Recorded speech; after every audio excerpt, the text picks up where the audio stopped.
doing. The Situation Room, Kenya's biggest conversation.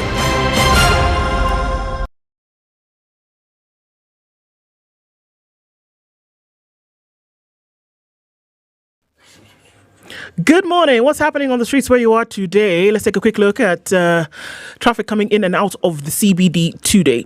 A little bit of traffic starting to build up right around Cabanas, heading out towards the CBD. Some of that's going to spill over towards North Airport Road, and we're also seeing incoming traffic on North Airport Road as well. Nothing to worry about, at least not for now.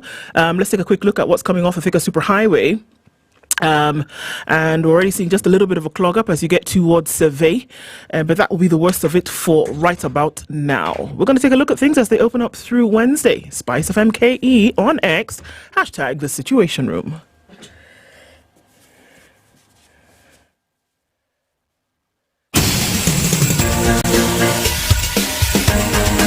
This is The Situation Room, the home of hard-hitting political commentary and penetrating insights about the state of the nation. This is a talk radio experience like no other. The Situation Room, a place for hard truths, debates, and elevated conversations. The Situation Room, witty, political, engaging, deep, controversial. In the room, we have C.T. Muga, researcher, academic, seasoned political observer, a fountain of wisdom in these politically uncertain times. Ndu Okoh, Nigerian by birth, Kenyan by choice, communications expert, Pan-Africanist, a truth seeker and believer in people power, and Eric Latiff, agent provocateur, the man in the chair, seasoned journalist, news hound, a man who believes in punching up, not down. This is The Situation Room, the only way to start your day. Haya, mambo iko namna hii, okay? Leo ni Wednesday, okay? Hii Wednesday ni kama Friday, okay? Because it is the end of the month, okay? Oh, snap. Mwezi imeisha. July is gone. Come chezo. Hivo tu.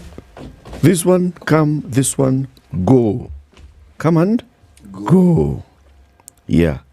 Sijui financial year, sijui, you know, the next financial year begins in July. Sijui, it began and it's over. Yeah? So, mambo yote ndio hivyo inaenda. Inasonga namna hiyo. Kama tuko sawa? Namna hiyo. Okay? Sasa leo kuna ile wimbo ya nini ya kumaliza mwezi. Unajua wimbo kumaliza mwezi? Leo ni kufinish kumalo. Leo ni kufinish kumalo. Weka hiyo hapo. Hii kompyuta imeamua leo inataka kuenda tu pole so imehang, iko na baridi. Yo. It's cold bwana. Even the computer says I need me a jacket. City, unasikia baridi? It's not for jokes. What do you mean? It's not for jokes. There's a knee of mine that has gone on strike. Man. Oh, yeah. Yes. I decided I'm not doing with you Yes, guys. and it didn't start here, so I'm not going to blame the weather. Even where I live, the weather was this weather. Just like this. Yes. Ole. Hey. Yeah? My friend, this school, it rained yesterday. It did. And quite a bit too. Even the day before. It's been raining. Yes, it has, and a lot of it. Julia, what? Mangango.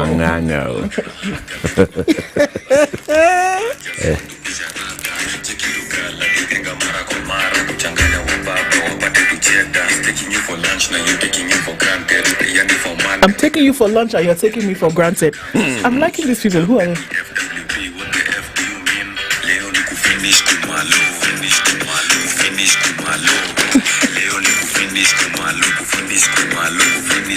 Kabisa ndio hiyo.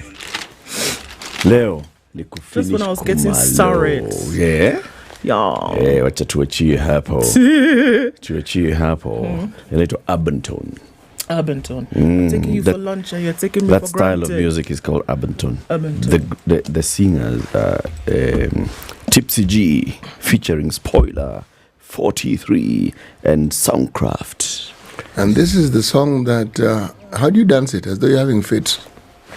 No, that's Anguka Nayo. That's Anguka Nayo. But this one where it's like you're not sure where it's hurting anything. It's Anguka Nayo. That's Anguka Nayo. Yeah. As you dance like you're having fits. City, you're a special man. Niyo.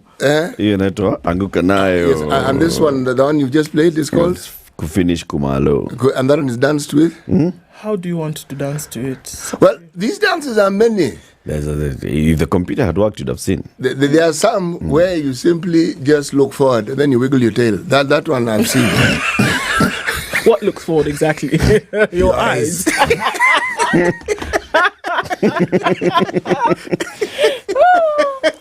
Wewe Mumeanza mapema tena sana, mnafunga mwaka inadonjo. Hey.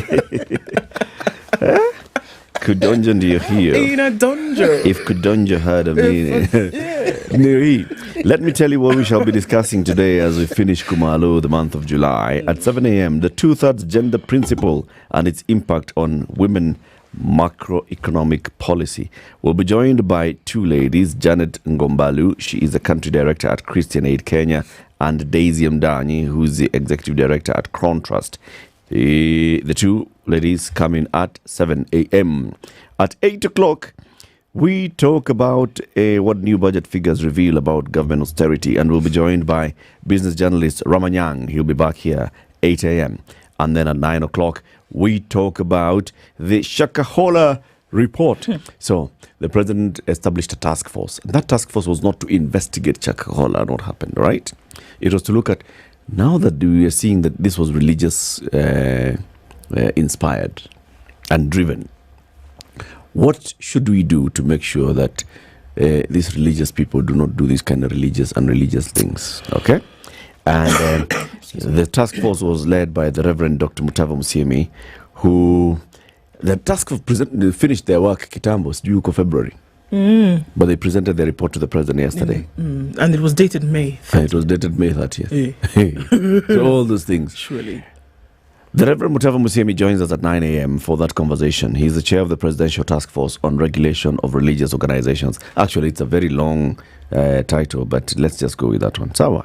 The task force had it's the Presidential Task Force on the review of the legal and regulatory framework governing religious organizations in Kenya.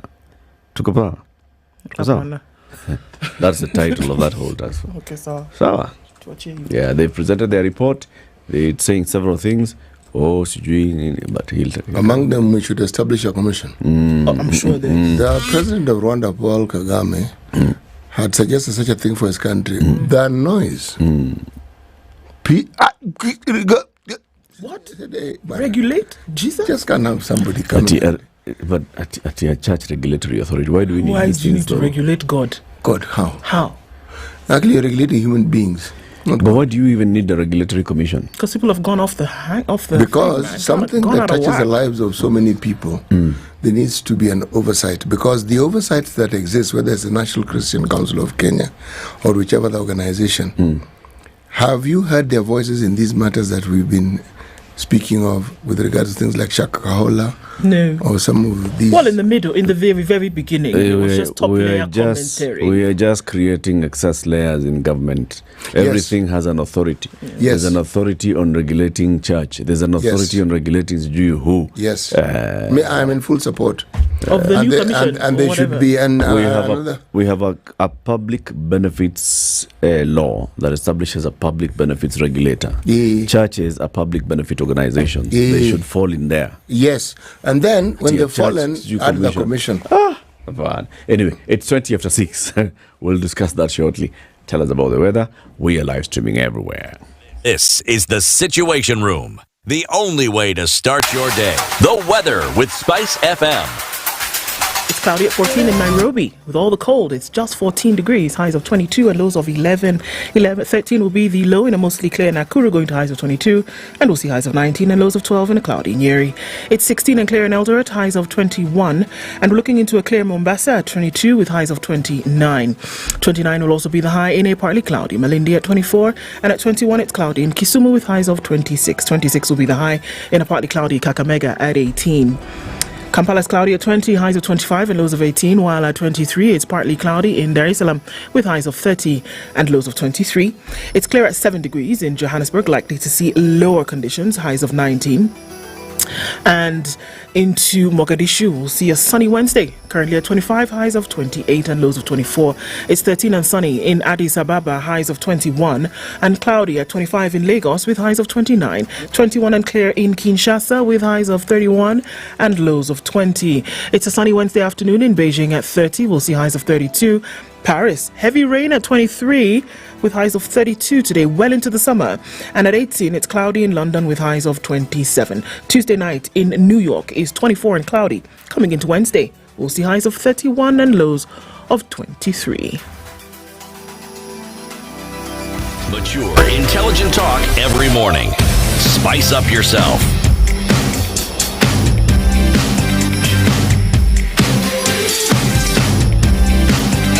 Mornings done right.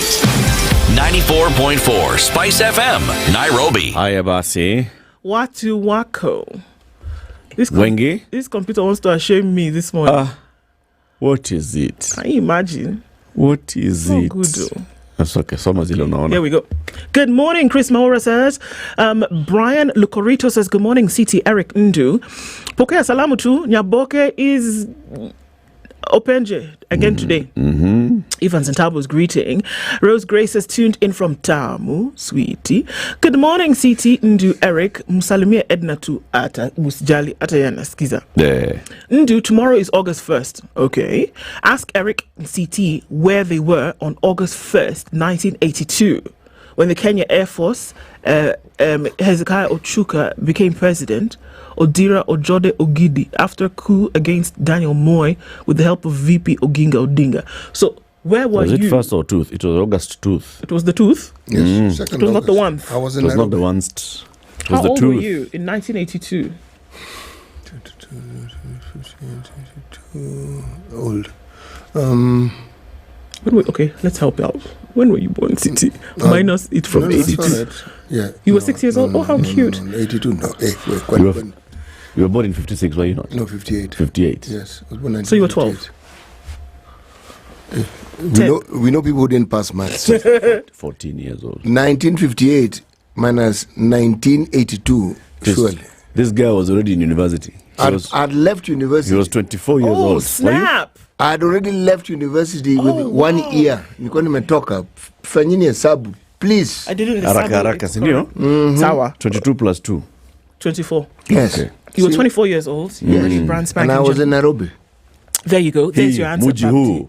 I was in Kimana. I was about to celebrate my 5th birthday. Wow. Okay. When that thing found me, I'd gone to visit my brother.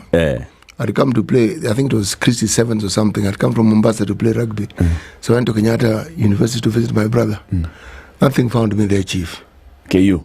Yes. And I had left college. People with red berets in lorries came in. Hey, and they all had guns. People who had these army fatigues that you guys had bought from Kikomba. If you couldn't burn it, you went as far as possible to throw it. If you had a book which indicated socialism, Marxism, or anything, you look for a place to hide To toss it. Yeah. And the first thing, and this megaphone, people were told you line up. People were lining up. Lie down. Now there was a bit of a problem there, because somebody says lie down, then another one says tembea. Now you see, you're not really sure what to do. There's a lala chini and there's a tembea order. Yes, at the same time. Let me tell you, you cannot find a scarier moment. My gosh. And then we had to go to Mombasa, because that's where our parents lived. You are stopped at every stage. Every stage What we on didn't the know once you left Nairobi, the people who stopped you wanted to know what was happening. They didn't have a problem. Because when the police had been told to step down, you are no longer police. Yeah. But some was still stopping you. They actually wanted to find out What's going on up their Kwani. heads? Yes. Yeah. But you who had seen the police, Boy. my friend, now that's us. Talking to our parents, some knew that their children had died. Oh, man. Because if your children in Nairobi Bas. and you're seeing these pictures on TV, you know your children are dead. Now, my parents are the ones who I think got the biggest shock because at that one moment in time, 4 of their children happened to be in Nairobi. What? And we did well until we got to Changamwe and then we were told to disembark. Then you walk. I wasn't a student, so I showed my ID. My siblings remained. So I went home to report that my siblings had disembarked. My parents knew. They were telling us that those children were going to be killed. What horror. No, it's this thing that people joke around with and talk about. Yeah. Be coups, be what. People never tell you the individual stories of parents, people who've lost siblings, people who've lost relatives. That story is not told. It's not a pleasant thing. Gosh. Yes. And it's not a place you want to go back to. Number of people still online this morning. Robert Mbogo says good morning. Omar G says good morning. Jimmy Gakio is here. Cecilia Ongwenyi says good morning. Happy Wednesday to you too, sister. Isaac Chero Teacher is waiting for you guys. Mkuja online. Tuko hapa. Abari Asubui says Abdi Osman. Good to have you here. Nyakairo says good morning, team. Good to have you. Bernard says good morning, Ndu. Ndu is 1U. What a good day to end the month with your great team Spice. Lucky to have you in the room, Bernard. Joe Munga is tuned in. African adoptee. You're in Los Angeles. Okay. Leo Princess. So Ndu Okoh can speak Swahili. Can you imagine?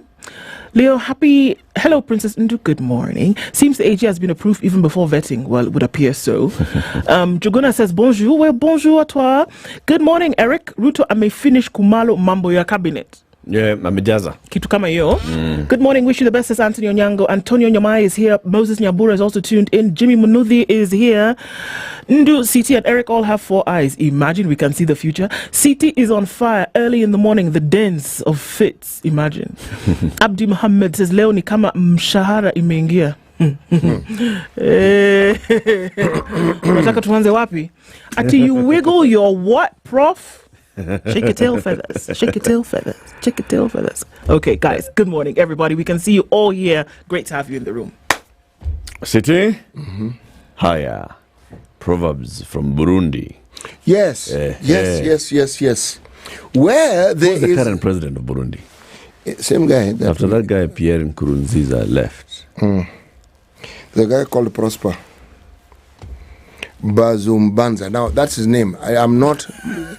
No. He's the Bazu of Burundi. Isn't language so interesting? Because in Hausa, that means bazumbanza. If you say it differently, it's such a terrible insult. Bazumbanza. Bazumbanza is... Bazumbanza is actually the vice president.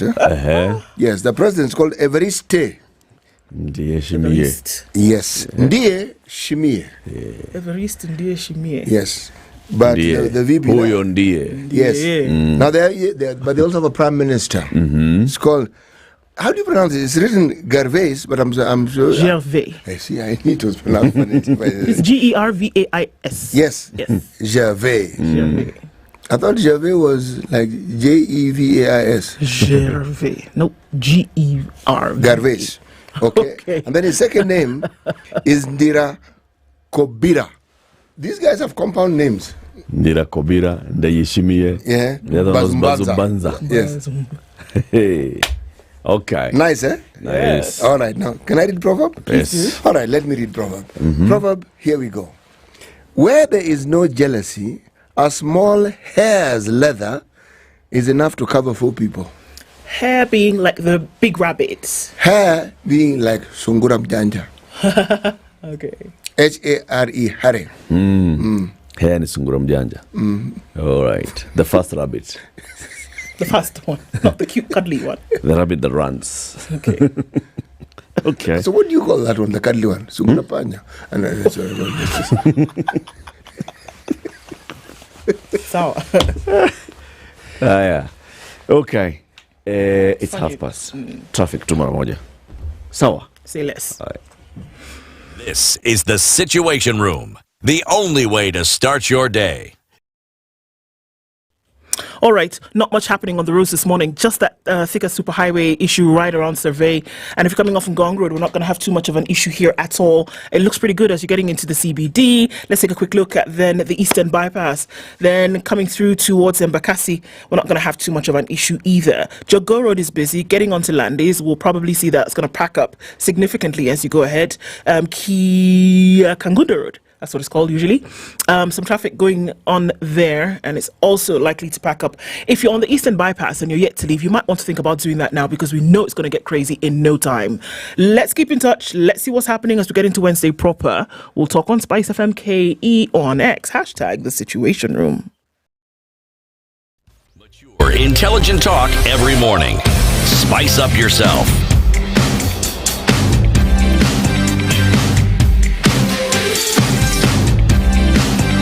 Mornings done right. 94.4 Spice FM, Nairobi. Taming false prophets is what's on the front page of the Standard this morning. And the government is introducing radical measures that seek to put an end to cultism, devil worship, and nefarious religious activities being pushed by men and women of dubious character. The measures include fresh registration, enactment of new laws, and prescribing punishment for outrageous belief systems. Should be fun. Recommendations have been made by a particular task force. Radical surgery on policy, legal, institutional, and administrative measures on religious organizations. Deliberate policy measures to curb extremism, sects, cults, and other similar outfits. Distinct statute which clearly assigns a legal personality to the organization, lays down registration requirements, and provides for offences committed under the pretext of religion, standards and minimum certification requirements for religious organizations and leaders. Teachers threaten to go on strike over salary disputes. So you don't sort us out, we don't come to work. Very simple. Venezuela rocked by poll protests. It was interesting because we actually saw some police officers de-uniforming and joining the protests. It was interesting to see. Nayo.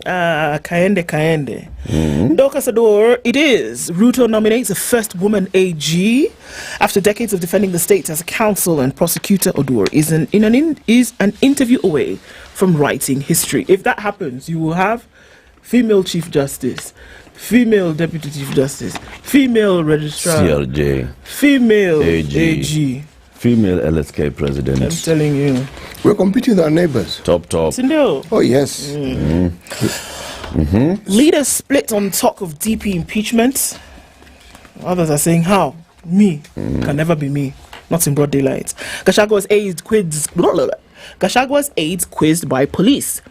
3 close aides of Deputy President Rigathi Gachagua were yesterday questioned by detectives over alleged links to the recent youth-led protests that forced President William Ruto to make major concessions, among them withdrawal of the finance bill and dissolution of his cabinet. This even as the talk of an impeachment motion against the DP persists. You've moved to the Nation. Oh, yes, sorry, did I not say that? No. In the Nation this morning, Gachagwa's aides quizzed by police. Are we together? Yes. All right. Together. Now, the rise of Dorcas Odur, the senior counsel, will become the country's first woman attorney general if approved by MPs following her nomination by President William Ruto. So that's fun. Ready? Secrets of coup that changed Kenya forever. We just went into a little bit of that. I'm just trying to imagine a 24-year-old CT in the streets of Nairobi and then trying to get to Mombasa. One Tamatooth City. Was it once or the tooth? The what?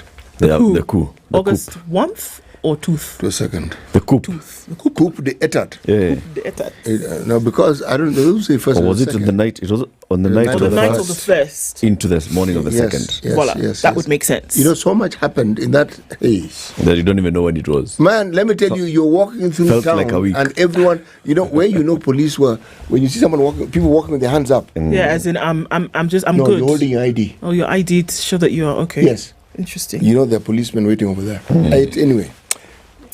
Task force wants new tough laws for religious groups. That's what's on the front page of. That's the story that's also on the front page of the Standard. Ruto task force calls for tougher regulation of religious activities. That's on the back page of the Nation. Voilà, c'est ça. All right, the Business Daily talks about Juja leading Nairobi satellite towns in land price growth. The land prices in Juja grew at the fastest pace among Nairobi's suburbs and satellite towns in the year to June 2024, highlighting the growing demand for affordable land by commercial developers. The latest land price index by a Realtor House Consult shows that the cost of an acre in Juja rose by 20% in the 12-month period. Now an acre in Juja is 21 million shillings. Wow. Okay. 1 acre. A quarter is 5.4 million.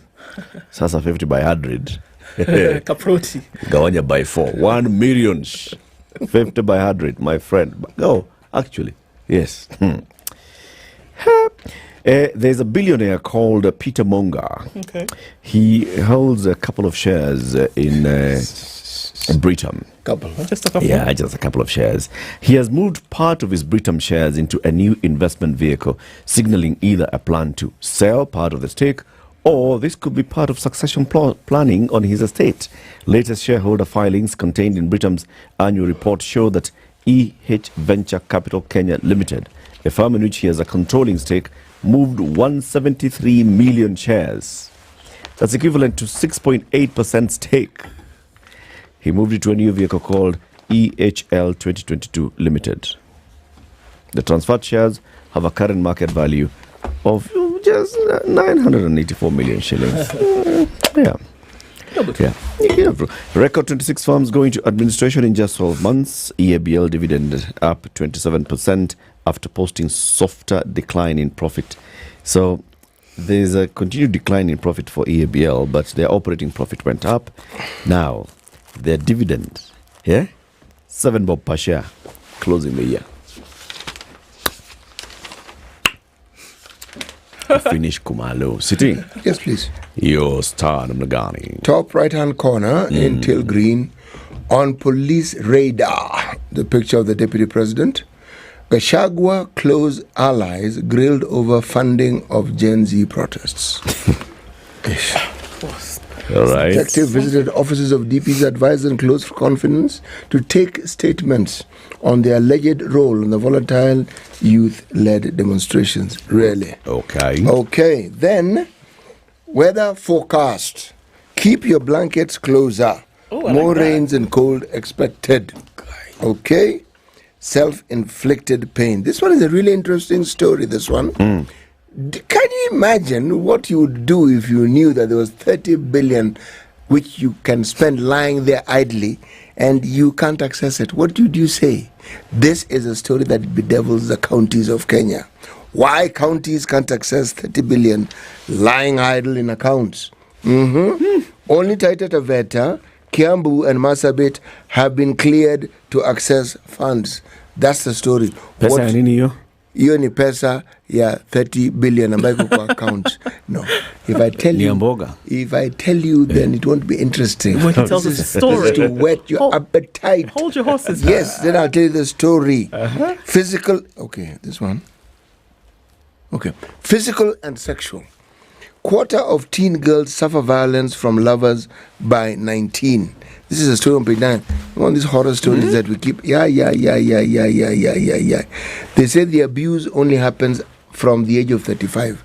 What? The story is being told of how girls suffer violence by people who can be identified as their lovers. Let me read a sentence so that you understand.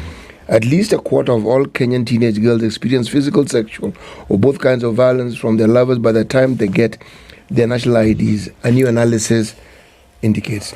But when you think that reaching adulthood helps, the situation only worsens. By their lovers or abusers? The same Or people. it could be the same people. Same. Ah, voila. The pattern of abuse grows with among young women reporting violence every year, according to a new analysis from WHO. So it's not as rosy as people imagine. That story we will tell. Bang in the middle of the paper, horror story, this one. Exclusive, investors propose lay out an ambitious plan to transform JKIA.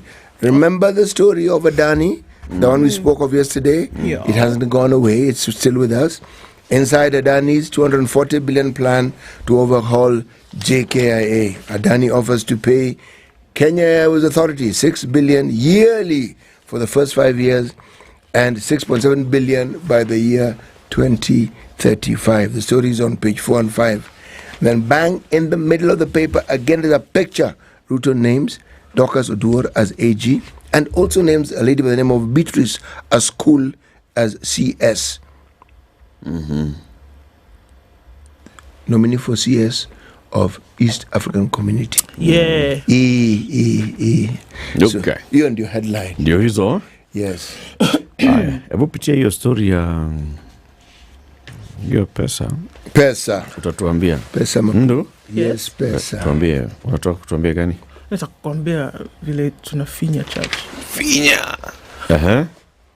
County governments cannot access more than 30 billion wired to their bank accounts despite most of them running broke and unable to pay salaries. It has emerged that the National Treasury sent the funds last week.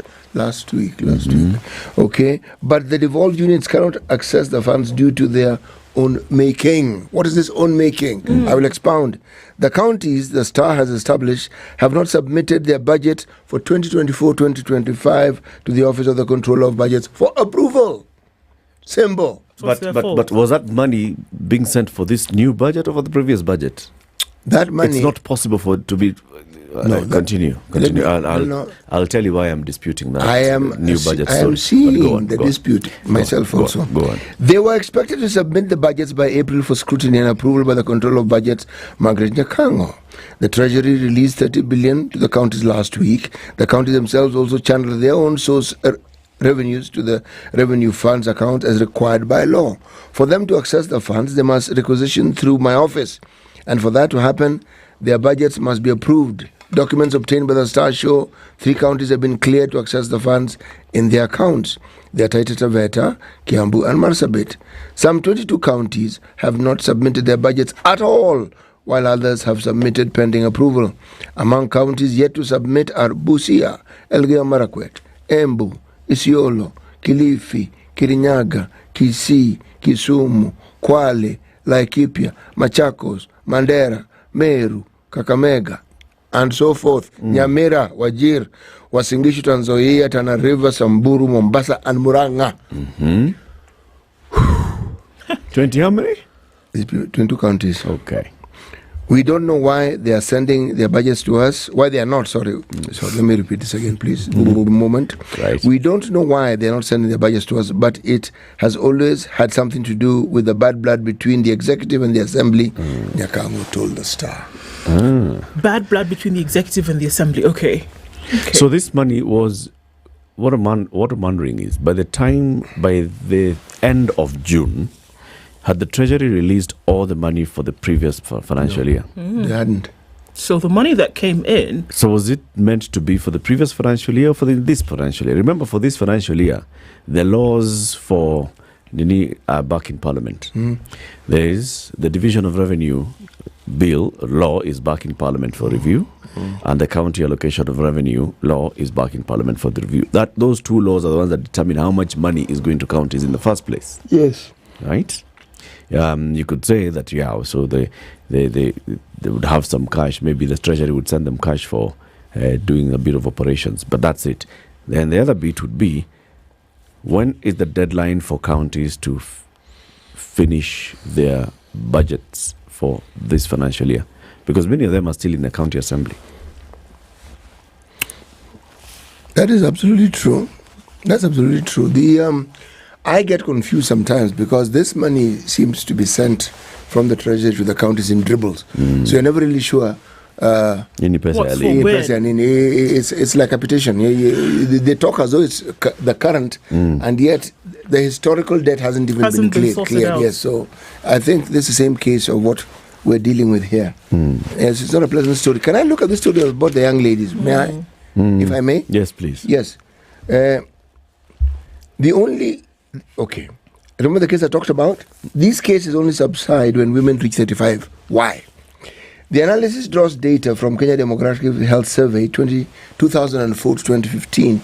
Given the violence during these critical formative years can cause profound and lasting harms, it needs to be taken more seriously as a public health issue, with a focus on prevention and targeted support, said Pascal Alote, Director of WHO's Sexual and Reproductive Health and Research Department. the analysis goes on and on and on and on and on and on and on. When you look at the data and you look at even women aged 45 to 49, they still say that a huge percentage, 19%, experience violence.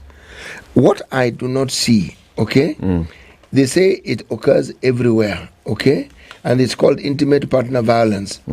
I do not see if any mention here. So intimate partner violence cases drop after the women reach 35? Yes, they say. But if those from the and age it's of, highest in teenagers. It's highest, yes, from around 19. But then this is not good news, because if women from the age of 45 to 49, for 19% of them still experiences violence, what's good about that news? Really? If a fifth of women experience violence, a fifth is a huge number. Number. It is. But I'm actually also worried that these children are experiencing violence from the 19. You'd be 17, surprised at the number of 18. girls at that age, because I work with some of these girls. You'd be surprised at how they say, yeah, well, he smacks me about every now and then, but I love him, so they still hang in How there. old are these partners? 16. So You mean? age Oh no, mates. the age. No, you mean the partners of? I mean, almost the same age or slightly older. About age mates. About right? age mates. Yes. Just a couple of years older. But you see, the thing is, what this report is telling us is that violence is considered to be the norm. It is, absolutely, and it's also seen as an So I'm not quite sure what word to use for it, but usually, and a lot of you hear that they will say, well, he smacks me about a little bit, but then he provides 1, 2, 3. Yeah. So then I don't know what word. There's a word that's used for that, some kind of replacement. So, in their minds, it's okay. If he provides, he But can then smack you up a bit. Yeah, just a little bit, Then sometimes it does get really severe, but by that time they're wrapped up in this whole, syndrome whereby they're not able to get out of it, and they usually don't tell anybody until they're out of that relationship. Team proposes radical changes to tame rogue religious leaders. A presidential task force has made drastic proposals which could slam the doors on briefcase churches, doomsday cults, and false prophets. The Reverend Mutava Musimi chaired team on legal and regulatory framework governing religious organizations wants the state to undertake a radical surgery on religions to tame runaway impunity. Now, established in the wake of the Shakahola massacre in Kilifi, where hundreds of Paul Mackenzie's followers fasted to death, the task force concluded that time had come to balance the scales between individual freedoms and public good.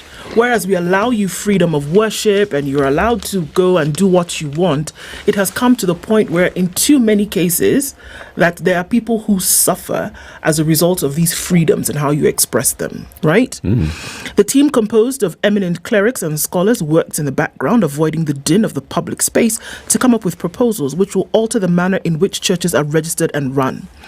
According to the report, there is a need to undertake policy, legal, institutional, administrative reforms to ensure that the exercise of the freedoms of religion and association is not used in a manner that is detrimental to individual health and safety, the public interest, and national values.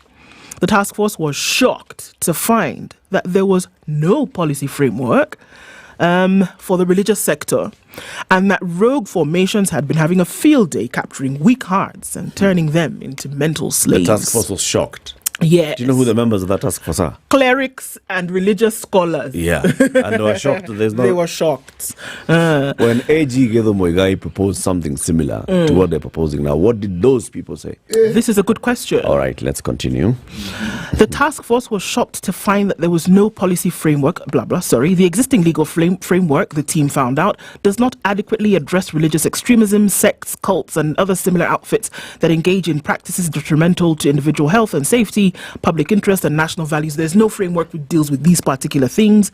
They have recommended the formulation of a policy framework for the religious sector, including a distinct statute which clearly assigns a legal personality to the organization. So you're going to come up with a church, you got to have a lawyer or at least a legal representative who's going to be able to keep you on the straight and narrow. It also lays down registration requirements and provides for offences committed under the pretext of religion. That for too long, we've had these cases whereby under church or under whatever other religious, body, people have died in the name of extremism. People have committed crimes. Children have been murdered. I mean, it goes on and on. Shakahola is being seen as the kicker that activates all of this, because how can all of these things be happening in broad daylight, right here under our noses, and because we say it is because it is religion that anything goes? So this task force essentially has been established to say that not everything goes. Will it be implemented, this report? No, maybe not. Because there's a 30-year-old devil worship report that was prepared 30 years ago. This Presidential Task Force on Religious Organizations now wants a report commissioned 30 years ago to investigate the prevalence of devil worship in Kenya implemented. In the recommendations now sitting in the President William Ruto's office, the task force chaired by Mutava Musyimi said the report handed to former President Moi affirmed that the cult of devil worship existed and that the target groups were youth and the poor. The report was prepared by a Presidential Commission of Inquiry, then led by the Catholic Archbishop Nicodemus Kirema. It was appointed as a committee in October 1994, elevated into a commission in 1995, handed over its report in June 1995. The Musyimi Task Force says some of the key recommendations of the Kirema report, like formation of a special police unit to investigate occult crimes, sensitization of the public, and increased surveillance on learners, are still relevant to date. That was not done 30 years ago. It's still been there. This one. Will it be done today? Let me tell you something. Yesterday, the Prime Cabinet Secretary and the Minister for Everything released a statement, right? Okay. On the JKIA. He said, let me tell you, we have a law in this country. It's called the Public-Private Partnership Act. Okay. And it says that if you, as a private individual company, sees an opportunity to help the government and the people of Kenya, you can come with a privately initiated proposal and present it to the government entity. And the government entity then will go through the due process. All right? So Adani has presented a PIP to the Kenya Airports Authority to do what? To run the JKIA. All right? The Kenyan government will not build a new airport in the next 30 years that can compete with JKIA if Adani Airport Holdings takes over the operations of JKIA. This is according to the demand set forth by the Indian conglomerates. So the PIP says, we come, we do airport. You don't do no airport. You use airport. 30 and no other airport. Adani will also propose amendments to Kenyan laws and change of national aviation policies to enjoy the sole mandate for running JKIA, stop competition in a bid to maximize returns. This overrides Vision 2030 that was initiated during the late Mwai Kibaki's tenure, which aimed to transform Kenya into a logistical and service hub in the region. Under these proposals, the 38 airports in Kenya will not be upgraded to compete with JKIA. What? Yeah. So now you cannot put competition. Right? I don't understand. What do you mean? What competition? Like, for instance, Wilson. What competition so you as that's the thing now. You see, Wilson is an international airport. All right. If you expand Wilson Airport in such a way that diverts traffic from JKIA, no. We don't do that. Here. If you go to Mombasa and you do Moi International Airport, such that now it diverts traffic from Nairobi, no. We don't do that. If you go to Kisumu, what's it? Kisumu one called Moi is also International Airport. Kisumu International. Yes. Okay. We don't do that. If you go to Eldoret, we don't do that. You go to Malindi. We don't do that. Eric, that argument is lame. No, it's not an argument. It's a proposal. It's lame. Why? Because they want the monopoly. No, the idea that when you expand other airports, you're taking business, it's a false argument. If you have a spanking new airport, and you upgrade the others, all you've done is you've opened up for more traffic. It's true. Yes. So this idea of you're taking traffic as though the more traffic was contained. More traffic is fine, but that traffic is not coming to me. No, even JKIA will get more traffic. But you must understand, CT, this is from a purely selfish standpoint. Of course. This is from for the entity. As though we don't understand the English language. I'm putting 256 billion shillings into this thing. Then I have to have an ROI that makes sense, essentially, is what they're saying. Then do not put it. Carry your thing and be going, essentially. Listen. This is why a tender makes sense, because somebody else will come with something else. Yes. Listen. So anyway, maybe it's lost in translation here. Maybe what Adani is saying... There's no loss in translation. Maybe what Adani is saying, they don't have a problem with Mombasa. Maybe what they're saying is, in this Syokimau, you can't put up another international airport near Syokimau. As in, don't put Kitengela International. You know. I understood them perfectly. I like what you read first. The interpretation, you're not boarding. I know. I like what you read first. Listen, this is what it says, verbatim. No new competing facility will be constructed in proximity to JKIA by authority or government instrumentality during the concession. Define proximity. That's the thing now. Because that's the thing. Entebbe is in proximity. That's the thing, in proximity. And if you want to think about it, so is OR Tambo. It's just 4 hours away. Let's continue. In the case of the development of any existing competing facility through private investment, the concessionaire will have the right of first refusal. If you bring any other private investor to come and do, you first ask us, people, my brothers, do you want to take up this project? Yeah, let's think about it for the next 5 years. The proposal implies that airports such as Isiolo, Envision, and Vision 2030 to become a tourism hub, as well as Mombasa, Kisumu, and Eldoret international airports, will not be upgraded to avoid competing with JKIA. Adani states clearly that the government will be responsible for all losses, regardless of the cause, including in cases of termination of the JKIA Adani deal. The existing litigation in respect to the land at JKIA to be the responsibility of the Kenyan government. So if there's somebody like in Syokimau, in Embakasi, who has encroached on their land and they need to be bought off, government buy. Okay? They have also demanded the establishment of a fund by the state to pay damages in case of terminating the JKIA deal, irrespective of the reasons. The agreement significantly reduces the government's role in key airport operations, including communications, navigation, and surveillance systems for air traffic management, security services, customs, quarantine, and immigration services. In return, Adani enjoys unlimited access to any size of land, tax exemptions, and the authority to set and collect levies across the air. Let me ask you this. Let me ask you a Not question, yet. This is what they've proposed. What kind of kahunas do you need to have to then be able to make such demand on a sovereign state? You're a business. Carry your thing and go. Usually, that? that's business. They don't. Do you guys know? Do you know this the first PPP project in this country is this thing here, monolith called what? The expressway. We don't know the details of the expressway. No, we do not. Maybe it also says the same thing. Maybe it's even worse. Do not upgrade the lower road. Maybe it's even written in Chinese. And you will never be able to read it. Because the lower road will compete with the upper road. Eric, Adani, such are the things. If Adani want to get away with this thing, they shouldn't have made this thing public. It is not them. Yes. Because the only way you get away with this thing is if it's not made public. See, the expressway people understood. Okay? It was hoping not to be made public until you people started your Gen Z stories. Tough luck. It is in the public domain. This thing. But let's be realistic, okay? City, if you were to invest, if you were to look at investing in JKIA, modernizing it, and then you recoup your investment, what kind of concessions would you seek? So one of them would be that one. You know African governments and Kenyans. Another minister can come here, Murkomen B, and start discussing conversations about, JKIA B and give away a concession. You know something? Or Wilson Airport. Actually, no, Wilson Airport there's so much encroachment in Wilson Airport. Let's actually move Wilson Airport from Wilson. Let's take it to Isinya, all right? And transform. You see, Wilson is already a regional hub, and transform. And then another SG, Adani C, comes and starts doing Isinya. And they make it bigger than JKI. And they even give them land for free, SG for free, many more concessions.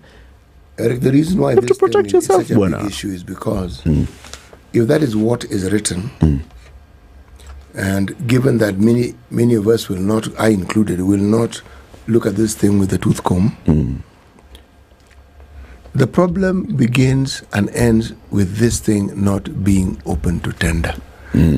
We have nothing to compare it with. It's This one offer is what we're comparing with itself. Okay? Now, if I were to bother, I would look at other contracts with other, because these Adani guys have 8 airports they manage in India. I would like to look at those contracts. What are their contracts? Exactly. Now look at other people who do this sort of work that they do. Yes. And make sure we get the best out of everything. Yes. True. That's true. That's why public participation is key here. 7 a.m. news time.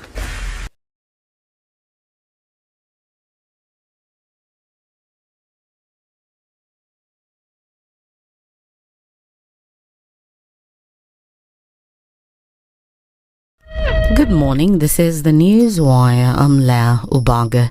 Senior government officials attached to Deputy President Rigathi Gachagua have been grilled by officers from the DCI over their alleged links to sponsoring of goons during the anti-government protests. The officers conducted the grilling at the Deputy President's current residence, and it also emerged that some MPs have been lined up for questioning over the same. Those who recorded statements included former Nyeri Town MP Ngunjiri Wambugu, who now works as a political advisor in the office of the DP, as well as Munene Wamumbi, who is the private secretary of the Deputy President. Other allies of the DP who've been summoned for grilling include Embakasi North MP James Gakuya and his Embakasi Central counterpart Major Donk. The two are suspected to have been part of a ring of individuals who directly or indirectly had a hand in the infiltration of goons during the Gen Z protests. The probe on the officials at DP Gachagua's office comes in the wake of claims of an impending impeachment of the Deputy President. Nyeri Governor Mutahi Kahiga alluded of the same, warning that such attempts will be met with resistance. Where an impeachment motion is being considered against the Deputy President, I would want to make it very, very clear that that is an affront towards the mountain, and it is really an attack on us as a people, and we will not take it lying, but it has its consequences. Whoever feels that that is the way to go, we kindly tell them, bring it on, we will deal with it when the time comes. The Independent Policing Oversight Authority sees investigations into the shooting of a Kameme radio and TV journalist during anti-government protests are in the final stages. Wanjiri Wakariuki was shot 3 times in the thigh while covering the demos in Nakuru 2 weeks ago. Speaking at the IPOA offices in Nakuru, the officials said they've collaborated with other agencies to ensure justice is served. At the same time, Kariuki exuded confidence that she'll get justice. And I'm hopeful that with the speed of only 2 weeks that they can be able to get the information, the 80%, I believe that they are going to give us the justice that we require. Not for me only, just, but for all the journalists, because I believe if I was attacked, it's on behalf of the other journalists who are in Nakuru and the country at large. So it's my prayer that they fast track my investigation so that I can get my justice. The task force on the Shakahola mass deaths has concluded its work and presented the report to President William Ruto. The Presidential Task Force on the Review of the Legal and Regulatory Framework Governing Religious Organizations report, which was chaired by Reverend Mutava Msimi, has recommended the establishment of the Religious Affairs Commission. It has also developed the Draft Religious Organizations Bill 2024 and the Draft Religious Organizations Policy that will help anchor and the recommendations of the report. Tangu hicho kisa wachungaji wanaangaliwa pakubwa sana, na sikusema tu kwamba labda ni serikali inachunguza. Serikali ni haki yake kuchunguza, kwa sababu serikali ndio mchungaji pia wa raia wake. Lakini mbali na serikali kuchunguza, pia katika wale watu tunakaa nao maeneo, wao pia wamekuwa wanachunguza zaidi ya wachungaji. Huyu ni mchungaji gani? Ni kama yule ama ni tofauti? So tunaipata kabisa ya kwamba mienendo ya wachungaji kwa sasa hivi, mchungaji ni ujielewe hasa katika maeneo haya, na uwe na mipaka, uonekane kikweli kwamba unaenda katika njia ya Mungu. Maana hawa ambao hawajaenda hata kanisani kuombewa na kuwa washirika, bado wameweza kufahamu Mkristo afahi kuwa na hivi na hivi na hivi. That's the News Wire. I'm Leah Ubaga.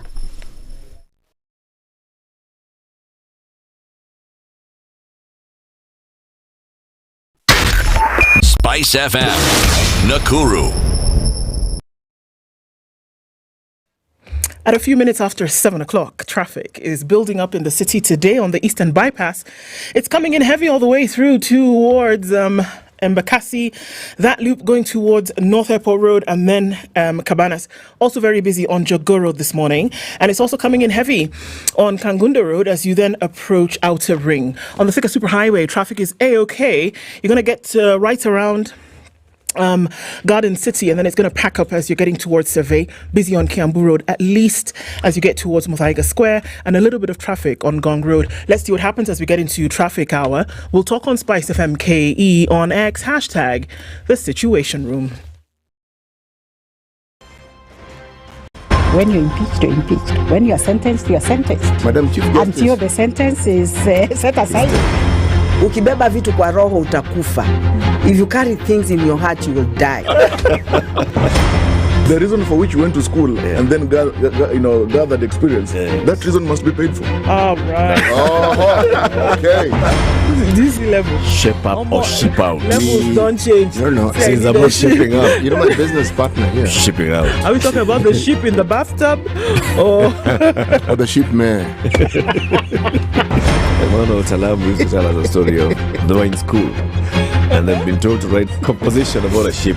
His classmate raises a hand. Teacher, are you talking about a sheep or a sheep goat?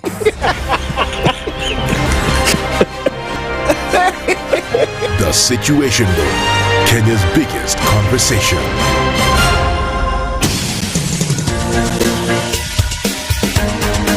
This is The Situation Room, the home of hard-hitting political commentary and penetrating insights about the state of the nation. This is a talk radio experience like no other. The Situation Room, a place for hard truths, debates, and elevated conversations. The Situation Room, witty, political, engaging, deep, controversial. In the room, we have C.T. Muga, researcher, academic, seasoned political observer, a fountain of wisdom in these politically uncertain times. Ndu Okoh, Nigerian by birth, Kenyan by choice, communications expert, Pan-Africanist, a truth seeker and believer in people power, and Eric Latiff, agent provocateur, the man in the chair, seasoned journalist, news hound, a man who believes in punching up, not down. This is The Situation Room, the only way to start your day. It is 7 minutes after 7 on this last day of the 7th month of 2024. Welcome to The Situation Room, Kenya's biggest conversation, setting the agenda. Right from here on SpiceFM, KTN Home, YouTube, Facebook, X, TikTok, or Radio Garden, broadcasting from Nairobi to the world. Karibu sana to this Wednesday. Leo, we've said it's the end of the month. It's Kufinish Kumalo with the month. Right. Right. It's a Kufinish Kumalo. What does that mean again? What does that mean? Kufinish Kumalo. It's Kufinish. What's Malo? Kumalo is now the Sheng of Oh, the same thing. Oh. Yeah. Say finish that. Kumaliza. Umeelewa sasa? It had to be something. Tuko pamoja sasa? Yes, please. Sijui kama tuko pamoja. Hebu nione kwa mkono kama tuko pamoja. Very good. Salale. Umeweka pesa kwa Britain because Britain was saying, you know what, don't put money on trees, under blankets. Hapana tembea na pesa kwa socks. Kwa socks. Put money in Britain. They've got a smart yield. Yes. And they also have what? A money market fund. So the money market fund, short to mid-term investments, take that money, put it in the account, watch it grow at 13.5% per annum. The smart yield account, take that money, put it in and watch it grow at 14% per annum. Don't just sit with your money in the socker under the mattress. You can actually look at your money growing over time. You want to do that. And today we say, if you top up your account or if you open an account and fund it with 1,000 shillings, you're going to do three things. Number one, fund the account with 1,000 shillings. Number two, take a screenshot of that payment. And number three, send us a DM across SpiceFM KE socials and tell us that you've done it. And then we will do this. 5,000 shillings for you today. Leo. By the end of this show, we'll actually have a winner. Yes, we will. We'll be picking a winner. If you do like that. What? It is that simple. Okay. Now, our conversation is going to be about the two-third gender principle and how it's having an impact on women microeconomic policy. We will be joined by two ladies. One of them is here already, and the other one will be joining us shortly. Janet Ngumbalu is the country director at Christian Aid Kenya. Janet, good morning. Thank you. Good morning. How are you doing? Good, thank you. Karibu sana. Asante sana. That's the hot seat of the situation room. Yep. You look comfortable.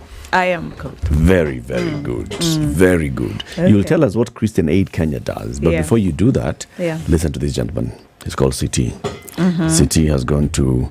He's decided now, for the next couple of weeks, he'll be dealing with landlocked countries in Africa. Okay. The day before yesterday, we had a guest, and we had some landlocked countries. A country that has a lake. Is it landlocked? Tell us. Havana. Yes, landlocked, it doesn't have a large water body, otherwise known as an ocean next to it. It can't have a water body within its borders. But when you get to the boundaries of its borders, there is no huge water body. Yes. Now, this continent, unfortunately, if I may use the word unfortunately, leads in the number of countries on this planet Earth that are landlocked. Yes. Okay. We lead. How many? Okay. We have 16. And on planet Earth, Eric insisted that Antarctica doesn't qualify because he says... Antarctica and Australia don't qualify. No, Australia has people. Antarctica has saying few they people. don't qualify because they're continent and country. Because these continents don't have countries in them. Well, it's their choice. Even us, we don't have to have countries. We can just have one Africa. Have one Africa. Thank you. See? So out of the 5 continents that qualify, City, how many have landlocked countries? How many landlocked countries are there? 43 in total. 43. And we, Africa, has 16. We have 16. Right. But we are in the Republic of Burundi. Next week we go to Botswana. Okay? Right. The proverb.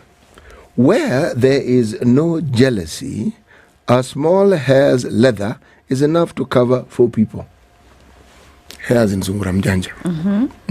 Where there's no jealousy, a small hair's leather is enough to cover how many people? 4. Why do the Burundians think of 4? How big are Burundian hairs? Sorry. And that's a small one. A small hair's leather in Burundi. Well, there's no jealousy. When there's no jealousy. What do you think? What's your interpretation of this proverb? Janet, what's your interpretation of it? I think basically that's it, right? Where we are not, there's no commotion, where people are not fighting, where people are not, there's no envy or among each other, then we can all live together, isn't it? Yeah? You put it well. Sure.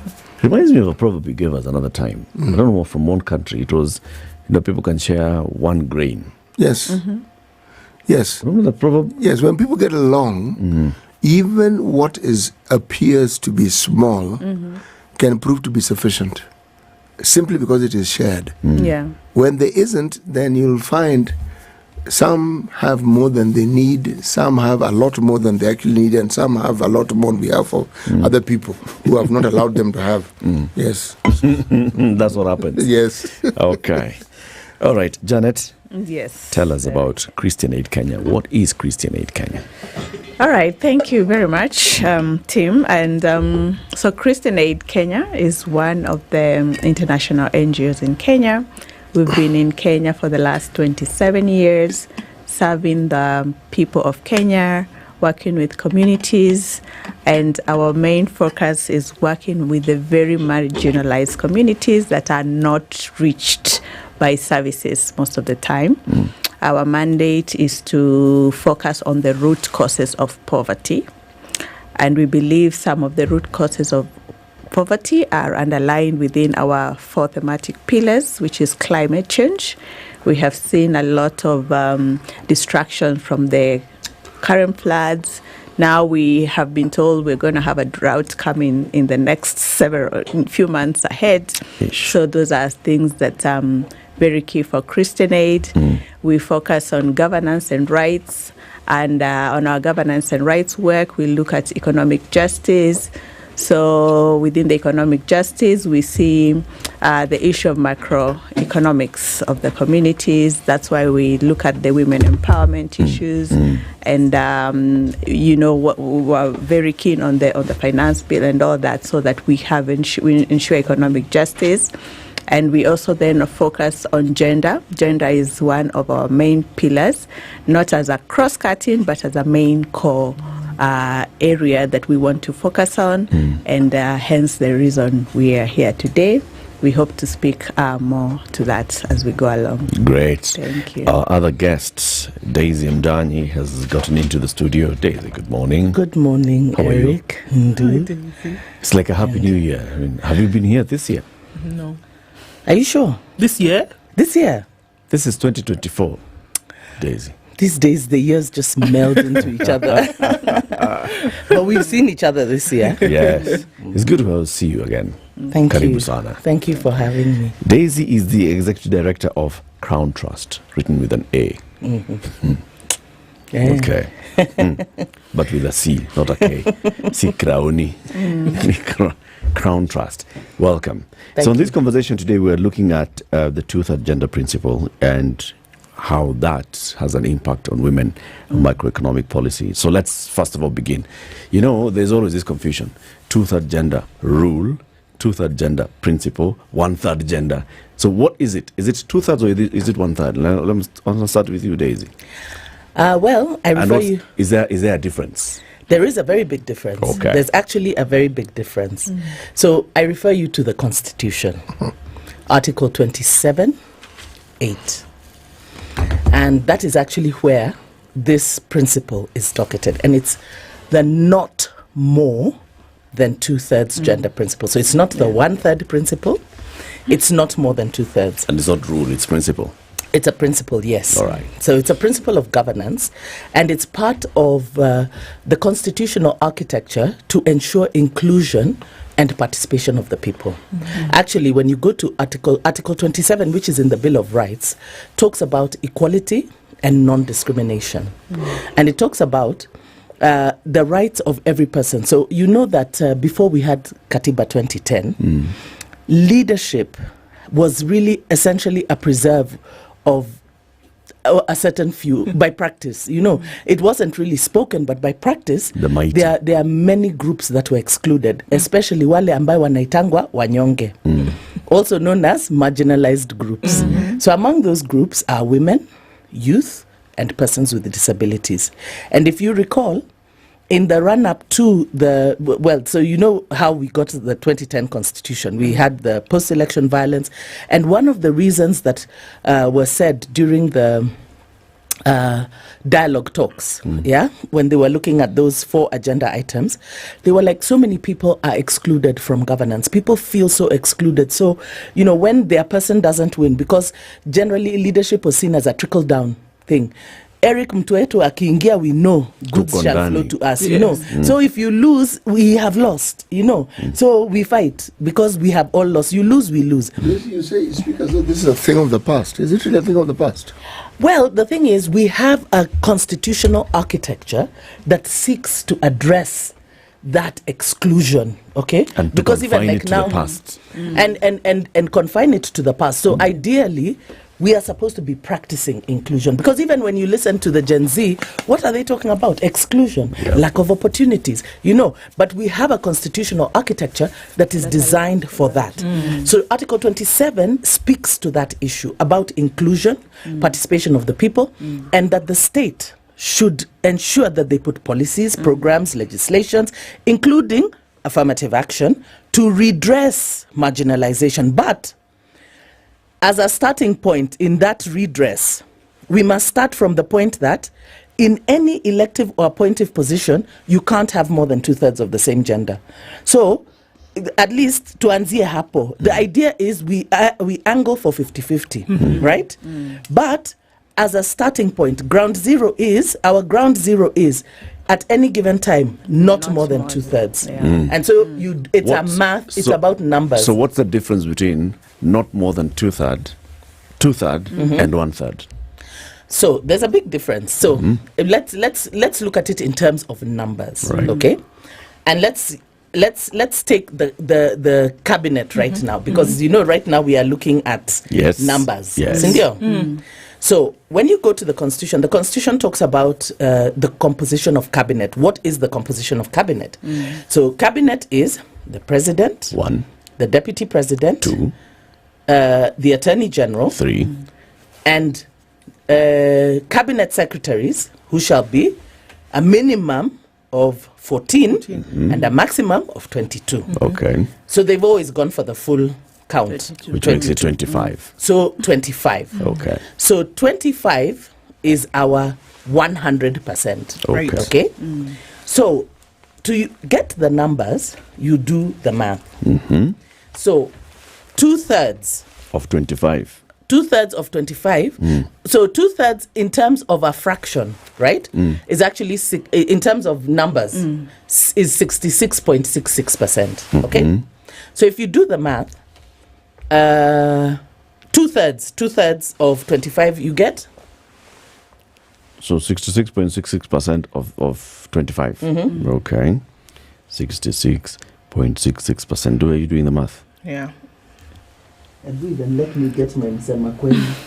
We do the math together. 16.665. About 17 people. No. 16.665. You get the number first. Okay. Exactly. It's 16.665 people. Yes. People. So people. So now you can't have 0.6 of a person, right? So we were taught in maths that when the decimal point is 0.5 and above, you round up to the upper number. Yes. But if you round up to the upper number, what do you get? You 17. get 17. And when you do the math of 17, 17 takes you to 70. It will give you 68%. 68%. Okay? So automatically you have more than 2/3. So what you do, you round off downwards, right? So you stick at 16. So you don't count 17, you count 16. And then the balance is what goes to the lesser gender. Okay. So because it's not the 1/3 principle, because the way in the minds of everybody, it's 1/3. So they're always looking for a third, right? Not more than 2/3. So if we could break that down, essentially what we are saying is that if we have 25 people, 16 of them, if they were all, if the 16 of them can be one gender, but not more than 16. Not more than 16. So you can have 16 women, but not 17 women. Yes. And if you do, the rest of them must be men. Yes. If you have 16 men, you cannot have 17. Yes. And the rest of them, essentially 9 of them, must be women. Absolutely. Okay. That's it. Yeah. So we are starting off already on that note, where then the president's nominees are More than already 2/3. less than this. Yeah, they are more than 2/3 of men. Yes. We have 8 women nominated to the cabinet. Yes. And they should be There should be 9. No. Minim- Don't look at the lesser gender. We look at the upper gender because the principle is there should be not more than 16 There women should be not nominated. more than 16 men nominated. Yes, there should be not more than 16 anybody. Anybody. There's 16 of any gender. But if we look the at the minute you have reality- more than 16 of any gender, there's a problem. you are more than 2/3. And we can literally a numbers problem. Okay. But here is also a people problem here as well, because the nominations have already happened. The nominations. nominations. The nominations have Nominations. happened. Yes. Right. Nominations. So we are saying in those nominations, there are already more than 16 men. Exactly. So there's a problem. Exactly. So we've pointed out the problem. We've actually written to the speaker and we've said, Mr. President's list is not in keeping with the 2/3, and we have given the math. So ideally, what Parliament is supposed to do is to write back to Mr. President and say, your nominees are more than 2/3, therefore, you are going to have to give us a compliant list. And because remember, they are not appointed yet, they are nominees. And Parliament cannot participate in an illegality because they cannot allow the executive to enjoin them in breaking the principles of the Constitution. You saw it with the PPLC. You saw what happened with the PPLC nominees to the IBC selection panel. The law says that it lists the members. And it talks about the parliamentary liaison, political parties liaison committee. And it says you shall have 3 members. A competitive process. Minority, majority, and others. But however you do your competitive process, you must make sure not more than 2/3 are of the same gender. So it's up to you guys on how to do it. So they did their competitive process. They got 3 men. They refused to repeat the process. So what happened? The registrar was now compelled, because her members refused to follow the law, she simply sent the list to Parliament. Parliament returned their list and said, we can't accept this because the law is clear. Very good. So Parliament has precedence. Parliament has precedent. Well, this one at least. Yeah. So there's already precedent in Parliament. Parliament rejecting to participate in an illegality. Yes. So Parliament should also then follow its own precedent. Exactly. And reject to participate in an illegality with a complete list sent to Parliament by the President. Yes. All right. Now, we have understood. What happens when Parliament participates in an illegality? Well, technically, as we speak right now, they are participating in an illegality. In fact, the 12th and 13th Parliament. Jane, I mean Janet, sorry. Carry on. Because currently, even the Parliament itself, it's sitting in its own illegality, because ideally we're supposed to have, like Daisy said, 2/3. Currently, we have what? Only 82. We have how many men are in Parliament? We have in because total. Now we should be saying we should not have this number of men because they are currently the majority, right? Yeah, they are currently the majority. Yeah. So out of we have the 82, currently in the current Parliament, 29 who are elected. We have then the 47 members of Parliament who are the women representatives. Then we have the 13 who have been nominated. So that gives us a whole deficit of 117 women. Deficit? Yes. What in is the 17? current, yes. I'm curious. Yes. When such an illegality has taken place, what then can we do beyond going to court? There is a lot of recourse, and that's what we are working with Daisy about and the team, because we are then calling on adjustments to this and upholding of the Constitution. And we are asking that and of course there was already a Gazette notice by the President himself, seeking a redress on these particular issues and ensuring the 2/3. But again, we've seen like Daisy said, it's the numbers. What do you consider as the actual numbers? Because according to the many of the others, is that we have reached the not more than 2/3. Principally, but, yes. The people who have breached this are the citizens of Kenya. Because of many other Parliament has failed. No, principally, what I'm saying, because who constitutes Parliament? The people of Kenya constitute Parliament by electing members into Parliament. But remember that elections are facilitated by laws. Hold on, yes, principally. And the Constitution then also says that any person then moves to court to ask the Attorney General, the Chief Justice, to recommend to the President to dissolve Parliament, right? Because I see that as, because the Constitution says principally the people have elected more than 2/3 of members of Parliament from one gender.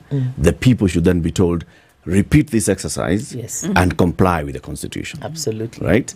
So an elected member who sits in Parliament is not there illegally, has not committed any illegality. Principally. Exactly. But you see, Article 3 of the Constitution says you can't form government outside the laid principles in the Constitution. You can't. It's actually illegal to form government outside the laid down principles. And the principles have already been spelt out. Article 27(8) says in any elective or appointive body you can't have more than 2/3 of the same gender. And it's actually it's reiterated throughout the Constitution. So Article 81 talks about the principles of the electoral process. So the people have essentially been enjoined in an illegality because Parliament has failed to put in place the legislation that will facilitate not more than 2/3 in elective bodies. Because Article 81 says these are the principles that shall guide the electoral process. Free and fair elections, then it talks about not more than 2/3 of the same gender in elective. So that means that there has to be a mechanism within the Elections Act to facilitate that when we go to the ballot, the outcome shall give us not more than 2/3. Failure to which you then have what we have in the counties. In the counties, we actually have a provision that having done all you have done, even though we elect more than 2/3 of the same gender, we then correct it by then topping up, right? However, that's not to say that there are no mechanisms to facilitate the election of not more than 2/3, because political parties, if you recall, in the run-up to 2022, IBC and Chebukati had written to all the political parties that were participating in the elections and told them that when you submit your lists for elections, you must abide by the 2/3 gender principle. Because you see, even as the IBC, they are a constitutional body. So they cannot facilitate an illegality. Okay. So they said, you guys, as long as you're participating, when you do your nominations and whatever, they did not prescribe for them the method. Okay. They simply said, you agree among yourselves how you're going to do it. But when your lists come here, they must meet the 2/3 gender principle, failure to which you will not participate in the election. However, somebody went to court to challenge it. Where have we ever seen this has been regularized? Because this has been an issue for the longest time. From the time we started hearing about the 2/3 rule, principle, essentially, there have been many examples where this has been flouted over and over and over again. But where have we ever seen that anything has been done about it and it's actually been regularized? This year, let me give you, in this term of since the elections of 2022, that we've seen that there has been an issue here, regularized. Wasingishu County, the High Court actually barred the assembly from sitting because they did not meet the 2/3 gender principle and told them, you guys can't sit in an illegality. Nandi County, the governor provided a list of CECs that did not meet the 2/3 gender principle. The courts voided it. So, in fact, if you look at the law, the judiciary has been consistent. There is no case where issues of 2/3 have been taken and they have not affirmed it, right? Even our cases, remember Cabinet in 2015, we actually sued when Uhuru reorganized his cabinet and didn't meet the 2/3 gender principle. Justice Onguto ruled and found that they were in violation and that, and in fact, that is even the judgment that we sent to Parliament concerning the current cabinet. So the thing is, it is the political class are simply just refusing. It's willful disobedience, literally. That's really what it is.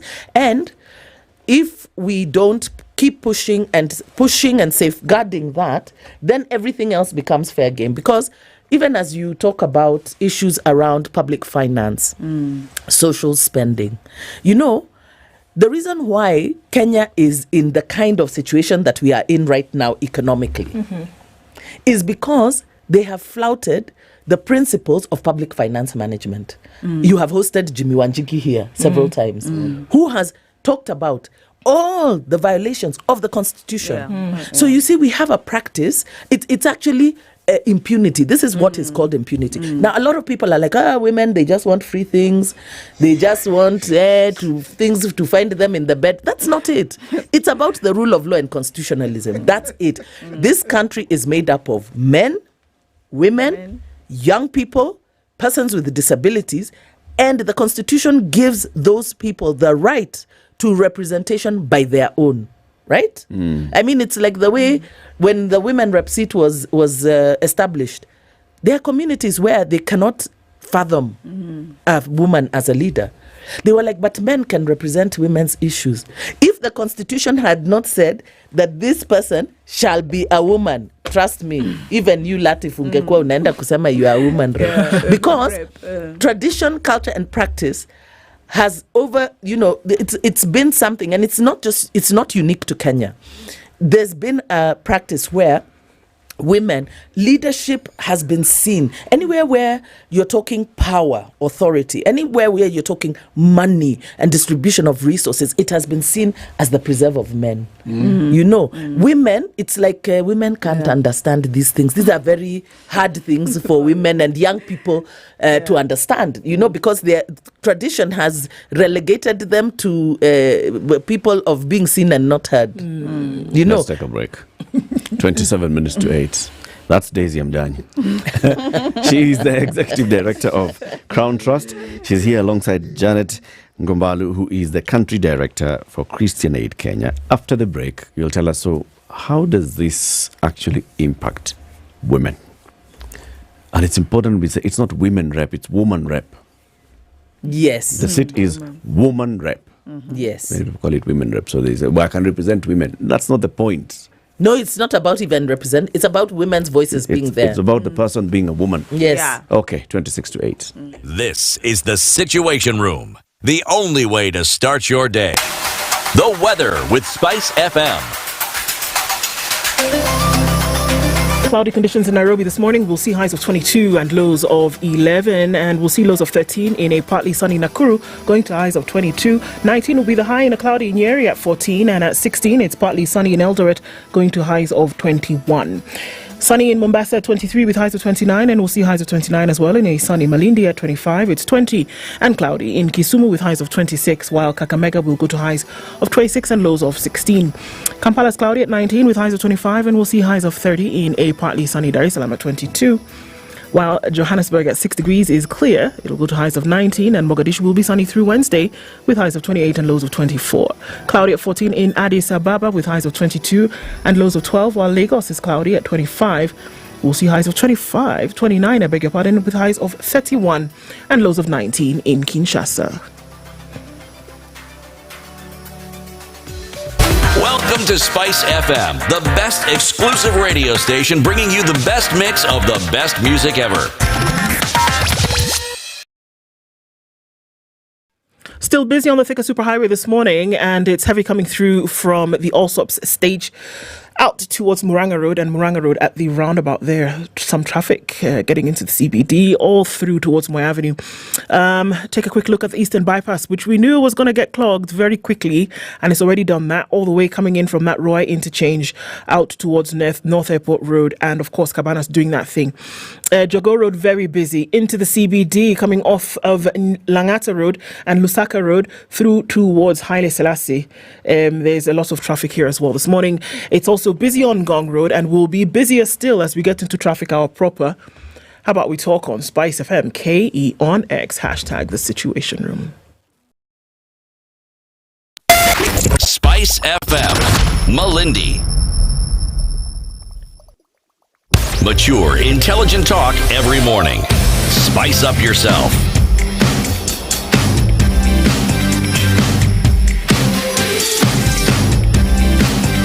Mornings done right. 94.4 Spice FM. Okay, our conversation continues. So, how does this not more than two-thirds gender principle impact women? Yeah. So, we've said what the issue of not meeting the two-thirds majority means is that we are continuously facilitating inequality of women and access to women to equal opportunities. And when we look at the public finance, like Daisy said earlier, and the macroeconomics of this country, is that then women are not economically empowered to be able to achieve the economic empowerment that they require.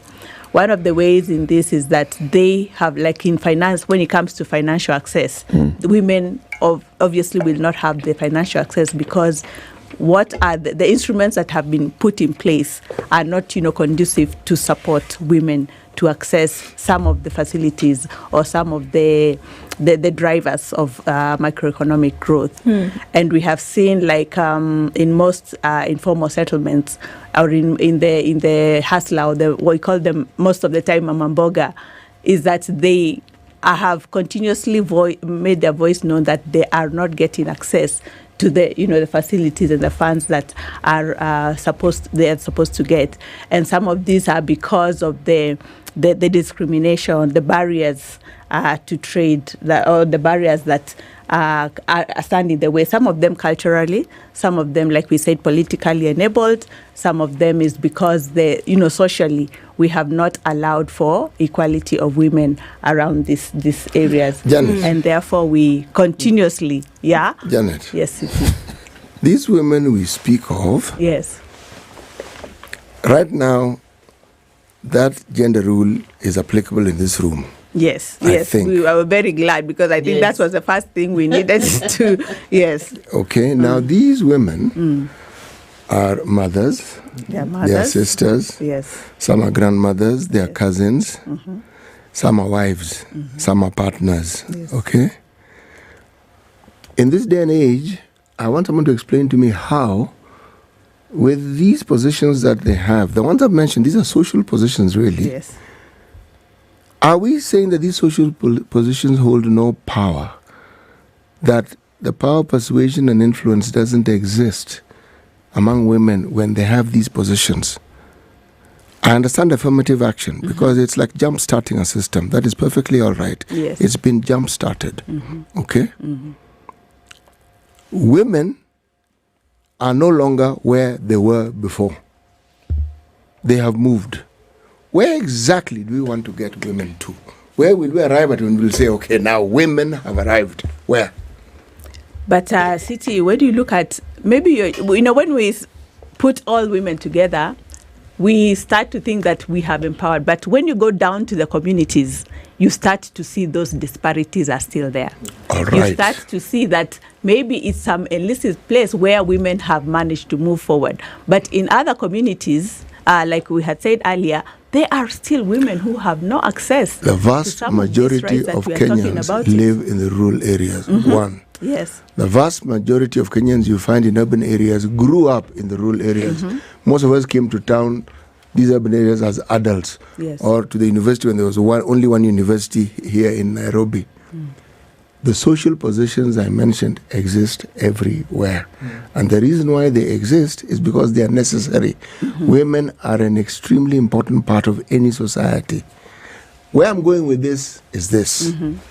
If after all this time the narrative seems to be the same and change is minuscule, are we communicating effectively, or are women willing to take up the challenges that these changes bring about, or are they happy with the unfortunate positions they find themselves in? No. And that's why we are here, isn't it, calling for this? Because, look at an elective position of most women. When they get into they want to go into politics. Look at the barriers they already endure because it's a cultural issues. We have seen, in some of the counties, like in Marsabit in the last elections, they didn't even, apart from the woman rep, they didn't have any other elective positions for women. And it's because there's that continuous narrative that women may not be able to be, effective leaders. Or even if they get into it, you've seen some of the bashing that has been done even for women who have stepped out of the comfort zone to come into elective positions. Let me ask my question differently. What happens? Yes. Do women support these unfortunate positions that women have, or do women also support the unfortunate positions that men have and which hinder women from progressing? No, women are standing up and asking that we do not condone such inequalities, and now are standing up to be able to address those. I know I'm putting in a bind. Let me just squeeze a little bit more. Yeah. If we look at the women in these far-flung areas, many of them are pastoralists, and which means many of these communities are still traditional. But there's something called education. So are we saying that many women in these communities don't have access to education?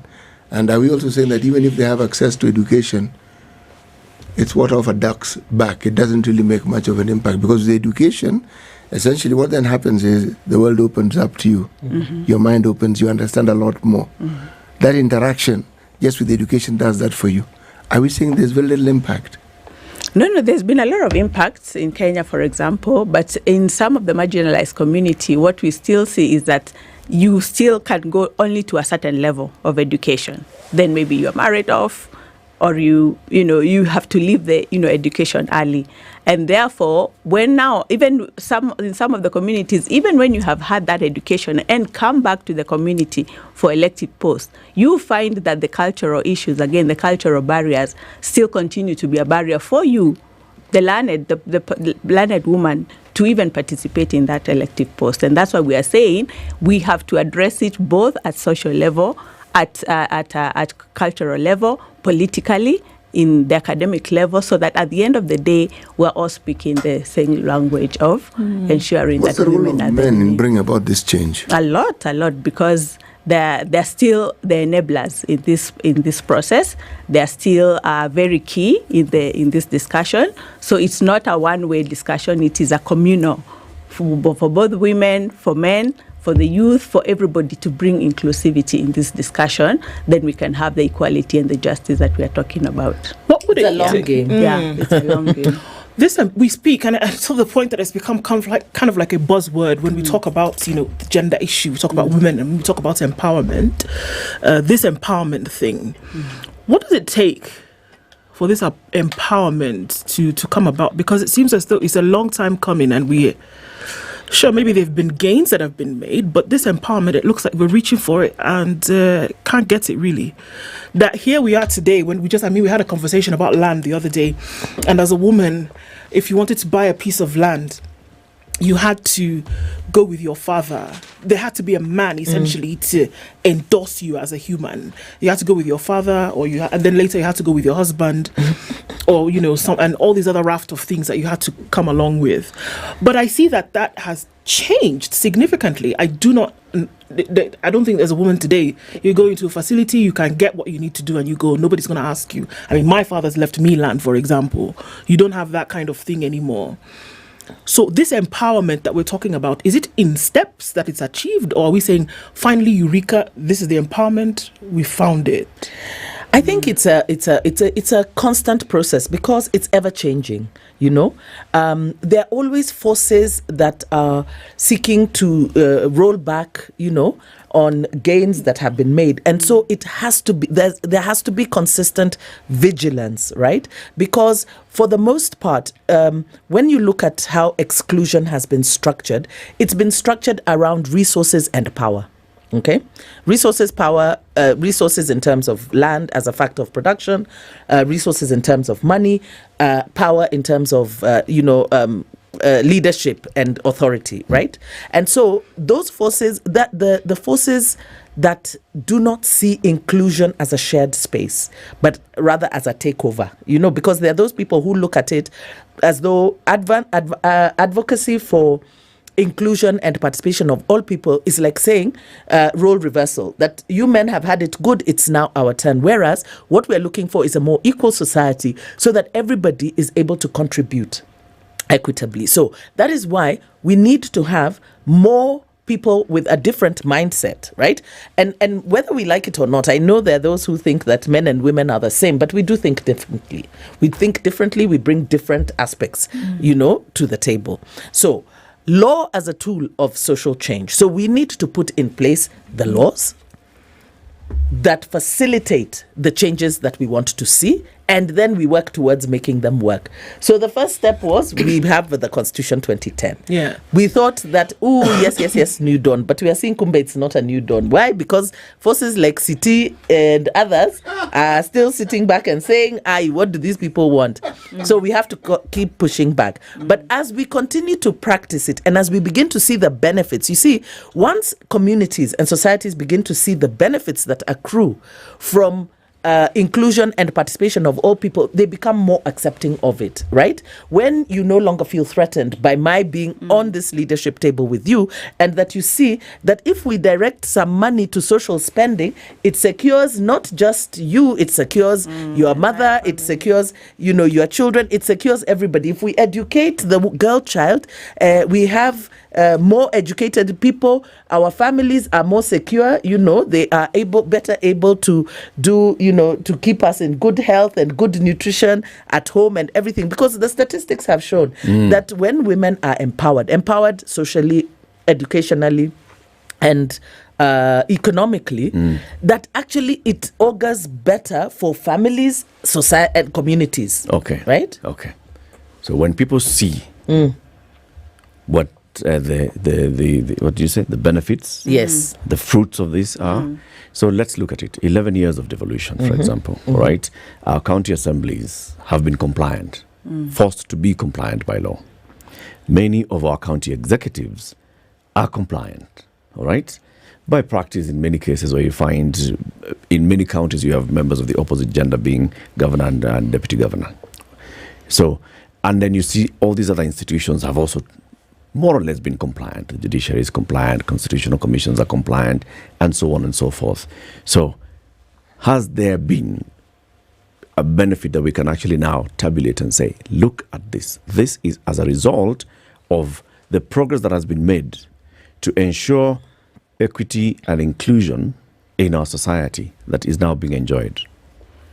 Yeah, if you said some of the elective posts, if you look at for example, like the governor seats for the last several elections, we've had some gains. Good enough. Maybe we now have 7 governors over time, right? Mm-hmm. We've seen at the Senate, we've only had the three, women elected. Again, compared to what? Compared to 44 men in that cabinet. We've also seen that the members of the National Assembly, again, over time, currently we talked about 29 elected posts out of a possible 2 or 3. So yes, gains, but little gains. Okay. But I want to say, let me add. I was focusing on, let me just clarify, I was focusing on the unit of development is devolution. Yes. And devolution has largely been compliant so far. Yes. Especially in the county assembly, right? Mm-hmm. And then you're seeing in many of the county executives as well, compliance. So show me the benefit that the woman in a county has enjoyed. We can say that, because we said when we start seeing the benefits, then we will see what it means. Yes. So we've seen an increase in spending in healthcare, right? Where we've actually had hardware in terms of dispensaries and clinics that have been built to serve the people. We've seen an increase in spending in education, right? More numbers going to school. I agree there have been challenges. Those challenges are not directly related to women's participation. Some of those challenges are related to the structural impunity that we have and corruption that we have, whereby there has been an effort to hold back from at the national level resources that have gone down. But we have seen increased spending in infrastructure spending, markets, efforts to be able to have access to markets, access to opportunities. We've seen AGPO, access to opportunities in tendering. We have seen access to regional. But are we able to tie back any of these things to the fact that we had women at the table? Oh yes, listen. There are some laws where you can show that in this, because that's what I'm looking for. Yes. Institutions like Crown, like Christian Aid, where you say in this assembly, these were pieces of legislation that either were introduced by the woman in the assembly that led to these changes. When you say it's the increase in healthcare spending, show me how that having women in the county assembly or having women in the executive has directly we may not have I may not have the statistics. Maybe Christian Aid does, but I will tell you this for sure. There are legislations in this country that had been doing the rounds since the 70s. The domestic protection against domestic violence. Okay? Marriage Act in terms of securing property to the spouse. Food security. These bills, they are legislations that have come about because we had more women. When we had more women in parliament, we began to see many of the social issues that are affecting Kenyans have legislation to protect against this. We're talking about a women's economic policy. I think we have a draft strategy on economic empowerment. What are the kind of levers that need to be addressed within the economy to unlock the potential that lies within these women? We have policies to guide on that. These are things that never existed. They were never there. Legislation and policy has been blind, where you talk about development, but you don't look at how this development affects both men and women. The provision of sanitary towels to schoolgirls.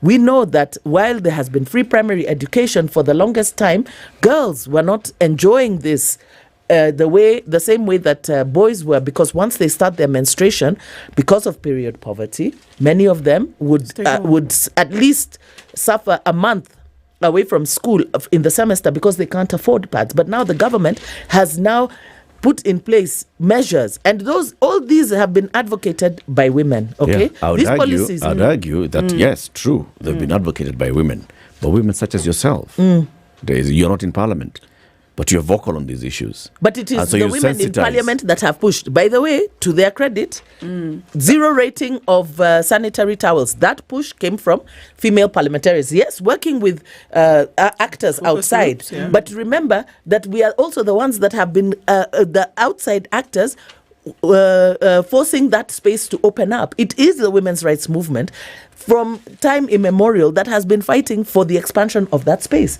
That the cry came from outside. It is not men who sat down and said, oh yeah, we are too many men, so let's see how we can bring in women. It's women saying, you have excluded us, we need to come in. The first motion was brought by who? Phoebe Asio. It was trashed. The second motion was brought by Charity Ngilu. It was trashed. The third motion was brought by Beth Muga. So it has always women, even when there have been few voices, they were always the ones that were in there trying to open up this space to bring more of their voices.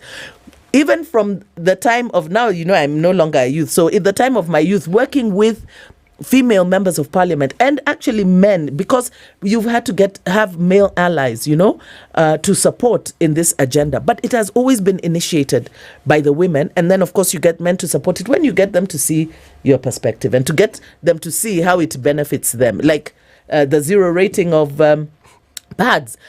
The mandarins at the Treasury and Planning had decided that sanitary towels were luxury products. And so they were taxed like cosmetics. Like literally, they were hit up with taxes as cosmetics. And when the female members of parliament were like, this was initiated by Njoki Ndung'u, and they were like, girls and women menstruate because they are women and girls.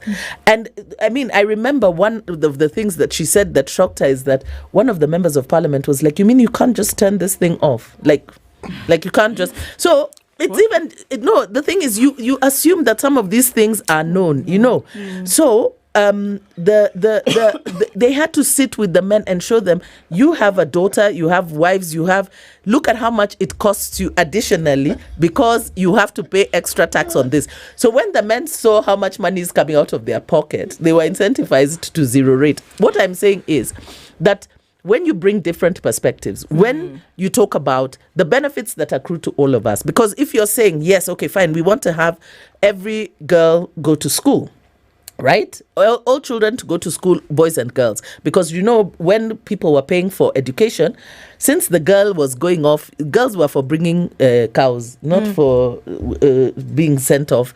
So they were money to bring. So education was for the boy.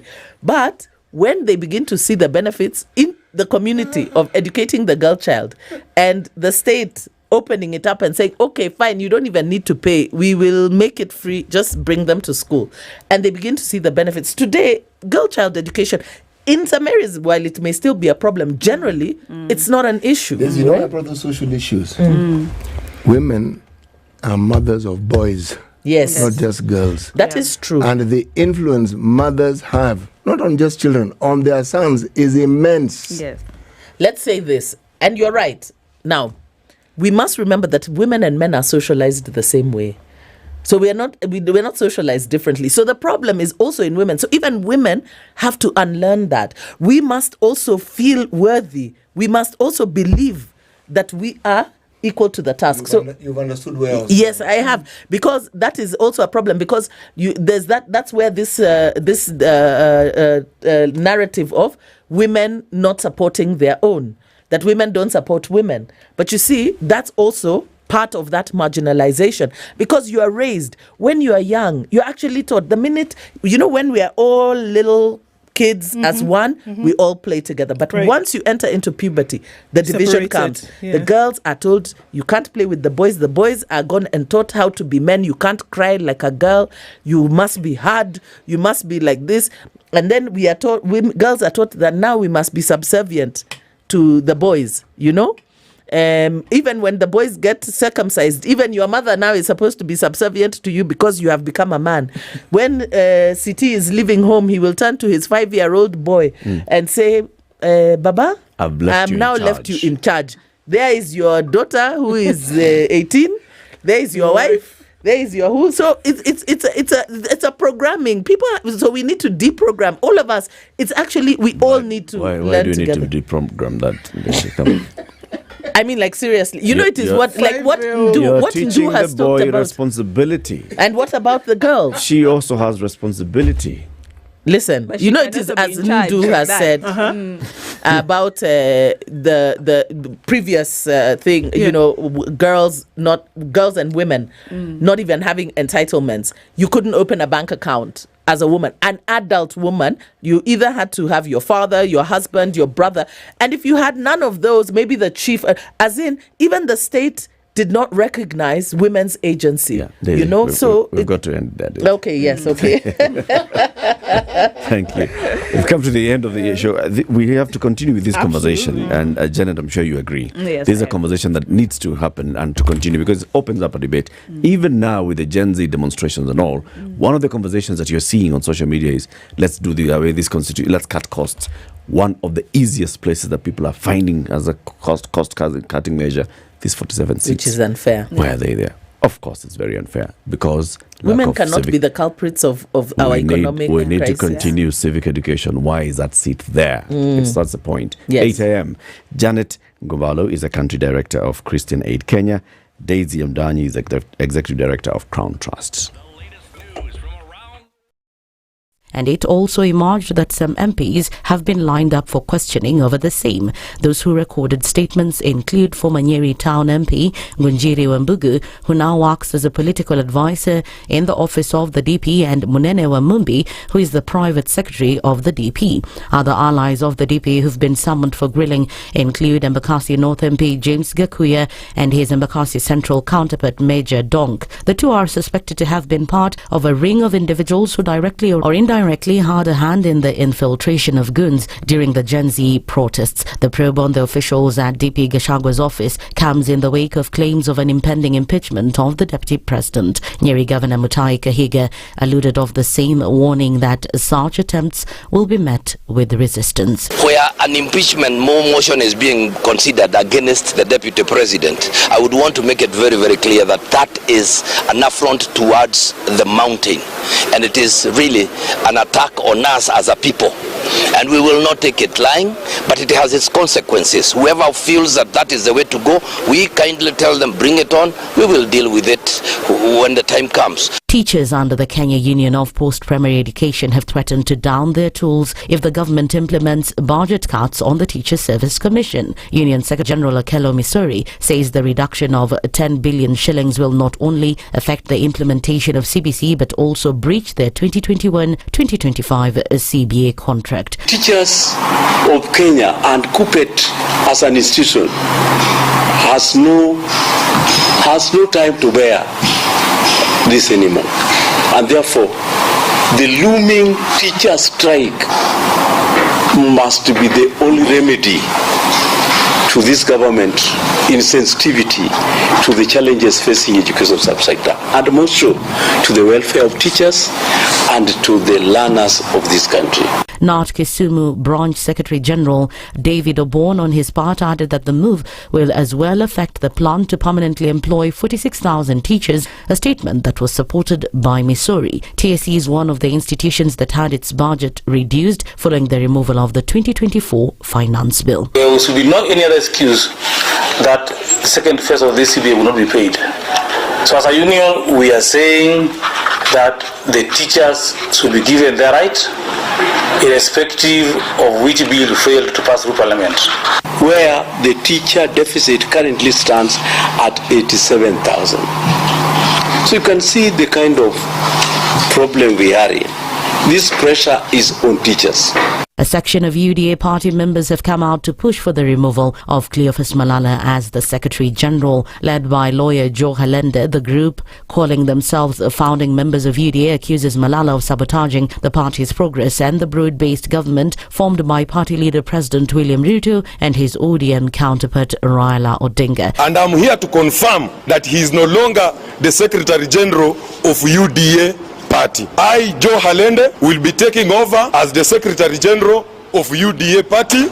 He is supporting the Tawe movement. He is supporting agendas that contradict the ruling party. He has gone against our party leader. Going forward, anybody who will transact business with one Cleophas Malala, he will be doing business on his own, not as the Secretary General of UDA. Halende, who made the announcement, also accused the former Kakamega senator of being a meal for UDA's opponents to cripple the development of the party. We issued a show cause letter to one Cleophas Malala. He frustrated the process. The party has been doing its massive grassroots recruitment and election. He has been on the forefront to frustrate the process. The East African community has called on its 8 member states to educate their citizens on how to protect themselves and prevent the spread of Mpox, monkeypox, an infectious disease caused by the Mpox virus. The alert follows reports from the WHO that Burundi and DRC, both members of the EAC, are experiencing an outbreak of the viral disease Mpox. The statement said Burundi had confirmed 3 cases of Mpox in the western region of the country, verified by national laboratories and the WHO. Since 2022, the DRC has reported more than 21,000 cases of Mpox and more than 1,000 deaths,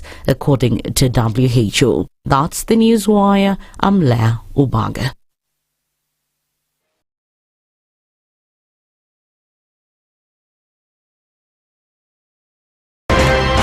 Patrick Lodge, Otieno Lumumba. Karibu sana. Asante sana. CT Muga. CT Lodge. Muga, not Muga. He's here, and here's the day's proverb. One man marries a woman, another man marries troubles. Is he the same man? Spice. A lion cannot eat more than 2 donkeys. It would die a natural death because there is no ICU in the forest. In Kenya, it has become the situation that you cannot conduct 2 elections. In fact, with the same Bukati, IBC. You can't. I tell you about this Indian friend of mine who was enjoying other Indians in the group. He wrote the word valve and told them, read it. So how did he say it? I really want to know. The valve. Kina Edna, it's the, like you said, the B's and the P's. Kila kitu mkisia kisema atasema opposite. Opposite? Ukisema hii anasema opposite. Opposite. Ukisikiliza namna hii unasikia opposite. The Situation Room, Spice. The only way to start your day. 102.5 Spice FM, Kisumu. We're in traffic hour this morning, and it looks a bit crazy depending on where you are this morning. On Jogo Road, in and outbound traffic is doing the thing. And also looking at Outer Ring, traffic coming in from Kangunda Road, and even before that, Manyanja Road, spilling over towards Outer Ring. That's busy. It's going to be busy through to the Thika Superhighway, where you'll find traffic around Survey and then heading towards Ngara. That continues. Also, as you're coming off of Langata Road, quite some traffic all the way from Huru Gardens out towards Raila Odinga Way at that junction, and then heading towards Aerodrome. That's busy. And on Gong Road, trickle of traffic getting your way through towards the City Mortuary roundabout. It'll be busy through to Community and then into the CBD. That's what we're looking at for right now. Let's talk on SpiceFM KE on X, hashtag The Situation Room.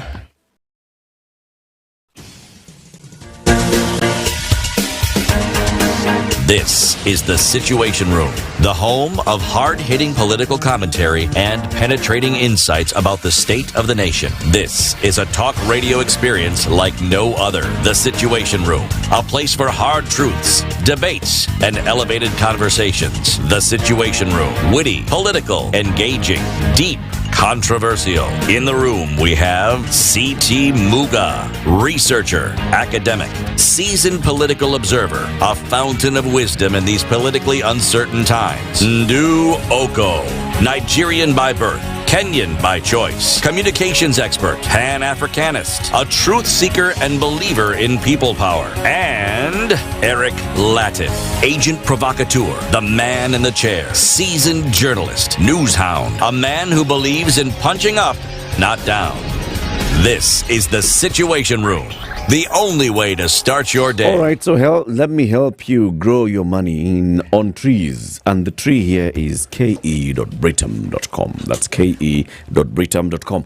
Open that website. Once you open, you will find what? A tab up there written Save and Invest. Look for it, you'll see it. It's right up there. Click on that tab. It'll open a new page, and that page will give you some saving options. One of those options will be the money market fund, and you'll look also for the Britam Smart Yield. I know people are saying that the Smart Yield is not on their website. But anyway, I'll tell you how you can talk to them and they sort out the Smart Yield. And then click on Start Investing. It opens a new page, and that page tells you just fill in the details. How much do you want to invest? How long do you want to invest it for? Do you want to be topping up? How often do you want to be topping up?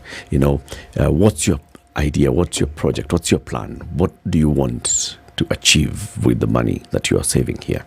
Then you can select the drop-down menu there. I want to get married. I want to pay alimony. All those things. It's got to be the extremes for you, hasn't it? If it's one, it can also be the other. Yeah, Gee, all right. All those things, school fees, buying a house, motor vehicle, self-improvement, any. Just select from the drop-down menu, choose, and then promo code, write SpiceFM. And then save, send money. Now, here's the good part. If you have a problem with any of all these issues, you can talk to Britam, and all you need to do is send an SMS, written smart, and send the SMS to the number 21778. That's 21778. They'll call you back. They'll walk you through. They'll give you more explanations. What's a money market fund? How is it different from a smart yield? How do you earn? How do you benefit and all? If you put at least 1,000 shillings today into those funds, and you take a screenshot of that, and then you send it to us through a DM. Direct message. Yes. Okay. What you will want me to happen? continue? Yes. Okay. So if you make the payment of at least 1,000 shillings, take a screenshot of that payment, send us a DM. You could win 5,000 shillings today. As in, you could make 1,000 shillings magically become 5,000. Just That's because you it. did that. Yeah. That's how money grows on trees. Okay. This is exactly. I told you I'll show you how money grows on trees. That's how we started, isn't it? This is it. Okay, for the next conversation, we want to show the government how money should be cut from trees. Because it just wants to spend the money. Chop money, chop money. Chopping it You anyhow. are government. Chop money. No. There's no money. First of all, Kenyan said, we are not comfortable raising an extra 340 whatever billion shillings that the government you're looking for many reasons. But one of the main reasons that I heard Kenyan saying is, we don't like how you're spending the money. Can you just cut back? Government said, okay, sawa, we are going to cut back. A supplementary budget was sent to Parliament to review the budget that was there. The Budget and Appropriations Committee of the National Assembly has looked at it, went to the House and said, yeah, here are things here and there. Parliament is still considering it, and the budget is still coming down to 3 point. They've reduced by 200 billion. What do those numbers reveal? We have invited business journalist Rama Nyang to come and join us for that conversation. Rama, how you doing? Very well. Very good to see you, man. Tunachapa kidogo na baridi, but it's July weather. Yeah. It's a boon for Kenyan coffee farmers and tea farmers. Yeah. Just get out there and, support your local Kenyan farmer. Lakini Rama si ununue kofia bwana. Ngena city. In this July weather, please, Rama. No. Listen. Some genetic problems cannot be fixed by random augmentation. Hata kofia isaidi. For who? What? Inauma lakini unazoea. Okay. Yes. Kibarangoto Kidon. What is that song by Bien? Anyway. In his words, bold men love better. I'm just saying. All right. Love who better? Okay, sorry. Right. City. Please give Rama Before we put one of your. Please give Rama the day's proverb. Yeah, this one might help him. Yes, our proverbs for this week from the Republic of Burundi, which has a population of around 11.8 million people. We mentioned billion in this country so often. I was about to say 11 billion. I realized that can't be true. It's 11 million. Where there is no jealousy, a small hair's leather is enough to cover 4 people. Where there is no jealousy, a small hair's leather, kakasungura, is enough to cover 4 people. Yes. Your interpretation, Rama? Well, when people are not trying to hoard resources, the little that we have can go a very long way. How very appropriate. See? See? You picked the right proverb for Rama. Kabisa. Completely. When you're not trying to say that we have to spend money on random things that the courts have declared illegal, there's money. Go around and do other things. I couldn't agree with you more. There actually is money. In fact, the opulence that you see is what tells you there is money. You know, for frivolous things like health and education. You know, the important investments. The important investments that tend to just get swept under the rug. And unfortunately, looking at what MPs have essentially been debating and even what the Budget and Appropriations Committee recommended in terms of cuts, the general outline, the easiest way of summing up what has happened in the last couple of weeks is that politicians still just don't get it. They don't? They don't. Get what? They don't understand that we're in a fiscally constrained environment. They don't understand that you had your period of time to run around, waste money, make dodgy expenditure decisions, approve dodgy expenditure decisions, some of which essentially fly in the face of court rulings. And remember, these are the same individuals who tell us how we are strong adherents to the rule of law. And we are fantastic stewards of public resources. But just on their own little tests, right? If you essentially say, do you pass the Matthew 25, chapter 25, verse 14 test of being an excellent steward of people's resources, they fail it. They fail it so badly they're worse than the third servant who buried 3 or 5 talents in the ground. Because that's why he buried it. He didn't want to lose it. So he buried it was for safekeeping. That one at least, you know, was investing, quote unquote. You could essentially make the argument that he was trying to preserve capital. This is capital destruction. Completely. Yeah. Where are we, Rama, in terms of process? Yeah. Where are we? We know President said, okay, we've got to cut our spending. Treasury took proposals to Parliament. Yes. Where are we now? Okay. Treasury takes those proposals to Parliament. Budget and Appropriations Committee looks at them and says, okay, let's have public hearings. Let's hear from Eric. Let's hear from Ndu. Let's hear from CT. We all pile in and we say, well, we think you should cut X. We think you should cut Y. 23rd of July, parliamentarians come back to the House. The Budget and Appropriations Committee then turns around and says, okay, this is the feedback that we got from the public. These are the things that we think should happen. So one of the things that they essentially did is, it's essentially on both sides of the equation. So on the tax side, they essentially said, look, we think that some of the forecasts that are coming out from National Treasury with respect to revenue forecasts are just way too optimistic. And they essentially are looking at a cut in tax revenue, at least based on the forecast that Treasury submitted for this financial year, by about 268.5 billion shillings. And the biggest cut there is actually on excise taxes. So they assume that those targets are going to be missed by about 104. What is the target? 104 billion. In total. The original one was 2.9 trillion. But even that 2.9 trillion Kenyan shillings target is wildly optimistic, because remember, for the last fiscal year, the target was about 2.7 originally, 2.7. They revised this much later when they brought the supplementary budget to the floor of the House. But that problem that has always existed with the way we tend to deal with revenue forecasting in the country is still very prevalent. Start of the fiscal year, we'll say, we'll be fine. We'll find it. We'll find $25 billion. What's your problem? And then we get halfway through the financial year and we're like,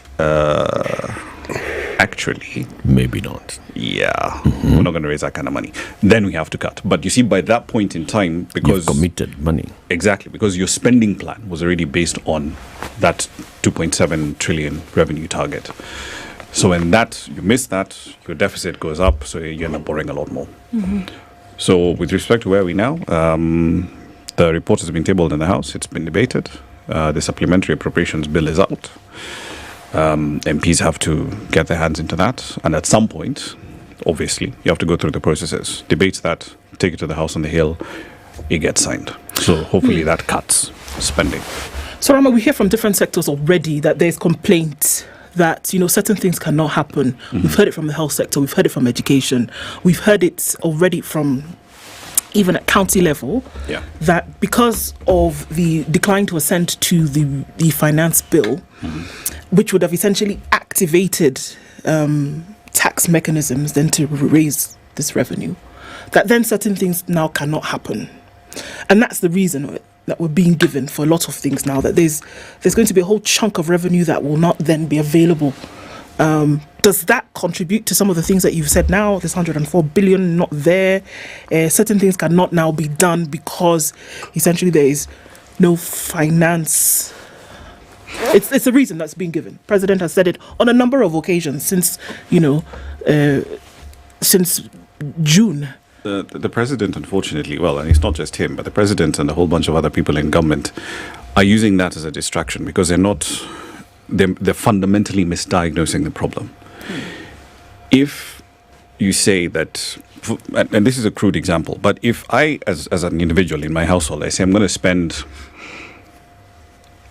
800,000 shillings in the month of August, but I know that historically, best case revenue that I've managed to raise is 400k, 500k, and then I turn to you and say, "Hey, look, I can't take you to Malaysia in September because I was hoping to have 800. Yeah, I was hoping to have 800, but I don't have the money." And in fact, not only do I not have the 800, I'm barely making that 300 or 400 that I historically made. I am fundamentally misdiagnosing the situation. Because remember, if you actually step back and ask it, and we take a look at the spending plan for the original spending plan for this financial year, one of the underlying assumptions that Treasury had penciled in, and this is pre the anti-finance bill protests, was that we would have a near 19% increase in tax revenue from last fiscal year to this fiscal year. So you move from that jump of 19% to 2.9 trillion shillings in tax revenue. Now, 2.9 trillion shillings in tax revenue based on what consumption? Companies are barely hiring. Companies, in some cases, are downsizing. Consumer spending has basically hit a brick wall. It's fallen off a cliff in some cases. You're seeing households are reducing spending. Companies are doing the exact same thing. Now, in that sort of environment, you cannot then ultimately say that you're going to be able to raise an extra 19% in revenue. Where is it going to come from? Right? There's a whole bunch of things that were incoherent from the start. So for politicians to then turn around and say, oh, we can't do X, we can't do Y, we can't do Z, there's also, you can actually take that fib a step further. Because, for example, if you look at the arguments that the Committee on Health was making when they were talking about these reductions, and they say, look, the allocation for recruitment of medical interns is 3.7 billion and the requirement is 5.2 billion to essentially get these individuals into the public workforce. And they say we are facing a shortfall of 1.5 billion. Okay, fair enough. Now, you can sit back and ask, where can I find 1.5 billion without raising tax revenue? There's got to be other places, right, in public expenditure where I can find that kind of money. Yeah. And anyone could look at the line budgets in State House and say, hang on, I could take the 560 odd million shillings from the office of the First Lady. I could take, no, actually it was closer to 600, roughly 600 between the offices of the First and the Second Lady. It's 1.2 billion. Now, strictly speaking, as a math exercise, because economics and public policy is really about trying to maximize the benefits that we have to the greatest number of people. Yeah. What is the greatest possible return that we can have for this 1.2 billion?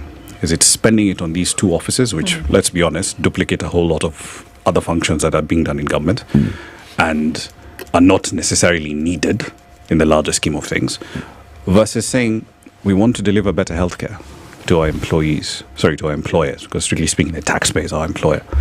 We want to deliver better healthcare outcomes to our employers. So let's take this 1.2 billion out of this and put it into healthcare.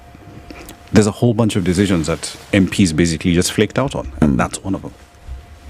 So from the final figures that we've seen, from what's currently now being looked at in Parliament, what are those numbers telling us? Well, the first thing that you told us is that they're not getting it. Yeah. Okay, now break it down. They're not getting it, for example. Okay, so I've given you the example on health. On health.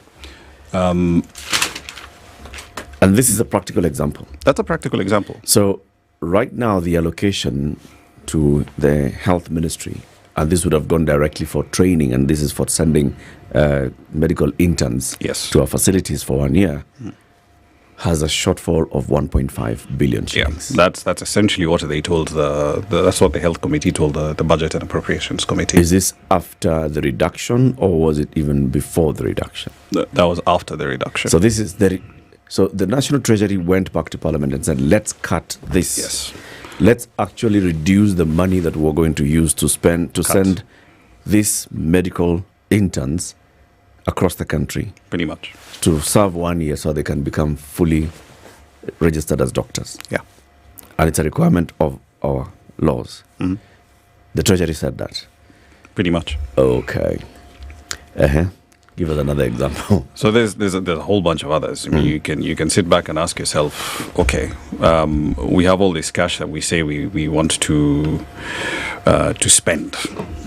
Housing is another interesting one, and there's a whole other conversation to be had about how willing politicians are to take an axe to their pet projects or not. And in this instance, if you read this report, it basically tells you they're not willing to do a lot of those things. So, for instance, State Department for Housing, housing levy, deeply contentious thing. And it's a policy position that I completely disagree with on multiple levels. The assumption that they were making was that, look, we might be able to raise about 63.2 billion Kenyan shillings from the housing levy, but they actually revised that number higher for this fiscal year to 72 billion. The Affordable Housing Fund had a balance of nearly 40 billion by end June. Okay. Had meaning within their coffers. Already contributed, yes. already collected. Yes. So if I look at your account of the Affordable Housing Fund, 40 billion. You've got nearly 40 billion just sitting there. They're sitting there. Right.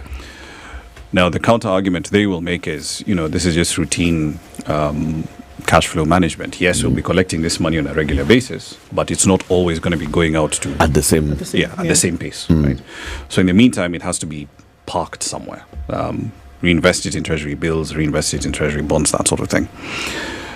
But if you then look at the actual allocation, or rather the spending outlay that the State Department for Housing has, there's an interesting gap that shows up there to the tune of around 40 or so odd billion shillings. And one of the questions that analysts have been asking is, hang on a minute, if you're already forecasting that you're going to be able to raise 72 billion through the affordable housing levy, but your total spend is going to be something in the order of 110, are we looking at another increase? Spend for what? If you're the State Department for Housing, right? You're essentially saying I'm going to be able to spend 110 billion. To do what? To do what? Whatever it is. Affordable projects. housing. Is it just affordable housing, or is it including, urban development and all those other things? Affordable housing. Okay. So now if you're going to say you're going to do all those things, but your revenue target, the gap between what your revenue target is and what you want to spend is in the order of almost 40 billion shillings. Where's that extra cash coming from? So you've said there's 40 billion in the account. No. Because remember, that might already have been committed to other projects. Had it? We do not know. Because that comes back to the question around the quality of data that we're actually getting from the government. Is it transparent and detailed and granular enough to actually say, we have this much in hand, this is what has been committed to project XYZ, and this is what we're targeting for the next financial year. Right? There's a lot of question marks that you can essentially point out there. But if you essentially just look at purely, this is what we plan to spend versus this is what we think we'll be able to raise, that 40 billion shilling gap there has a lot of questions. Rama, something happened in the Kibaki era. For a year, we are informed that there were no new development projects. As a person who understands these things infinitely better than I do, what was the purpose of this? What was the late president trying to do? Well, why did he say stop? Okay, so a couple of things. One, a lot of those development projects, and I believe this is pre the Public Finance Management Act, you're going to have to fund a lot of those through debt. So in some cases, you might already have committed to raising X amount of money to build a road, build a dam, whatever the case might be. So for the stuff that you haven't already committed cash for, that you haven't raised for, you've said, look, I want to build a road for the sake of argument. Let's say I want to build a subway. Yes. From one end of Nairobi to the next. I know it might cost me 40 billion shillings, but hypothetically. Now, I will put that into the budget and I'll try and raise that money at some point. But if it's not committed already, I haven't raised the cash, I haven't found a contractor, I've not done a feasibility study, I have no business putting it into the budget. Get rid of it. Stop. So that's one. Because all that then does is it gives you clarity on these are the projects that are already committed and they're funded. Yep. These are the projects that we'd like to do, but we don't have the money for this. And these are the projects that we're still in negotiations around on financing. But the second issue is this. If you think about the places where an enormous amount of money gets lost or wasted or just really badly spent, big chunks of it tend to be in the procurement space. Right? And you see that pretty much everywhere. You can look at audit reports of Kenya Railways and they will say, look, we're questioning whether or not we actually got value for money in how the SGR was constructed. And you can essentially go all the way down to CDF reports and you'll find individuals who say they spent 400,000 shillings building what on paper should have been a four-door pit latrine, but you end up with a 3-door pit latrine and then the walls have got cracks, so it's essentially unsafe to use. It's a single mud-walled pit latrine. Suba South accounts for the fiscal year, for the 2021-2022 fiscal year. That's the example that I actually have in mind. So there's all of that nonsense that goes on left and right. So in his case, it would make a lot of sense to say, hey, guys, stop. Don't put it in the books. Yeah, don't put it in the books. Let's bring everything to a stop. And that idea was pitched repeatedly. Because if you look at some of the public submissions that were made to the Budget and Appropriations Committee, there were individuals who just said point blank, we can't be spending this kind of money. Right? And it was on everything from defense to, there were questions around why is it that you have a research and policy unit in the office of the president, and yet we have treasury. Right? Why are you duplicating these two roles? And you could make the exact same argument around the affordable housing program. You've got KMRC, which is trying to make it a lot easier for people to get mortgages. Exactly. Right? And to their credit, Johnson Olteti and his team have been really marketing that product hard.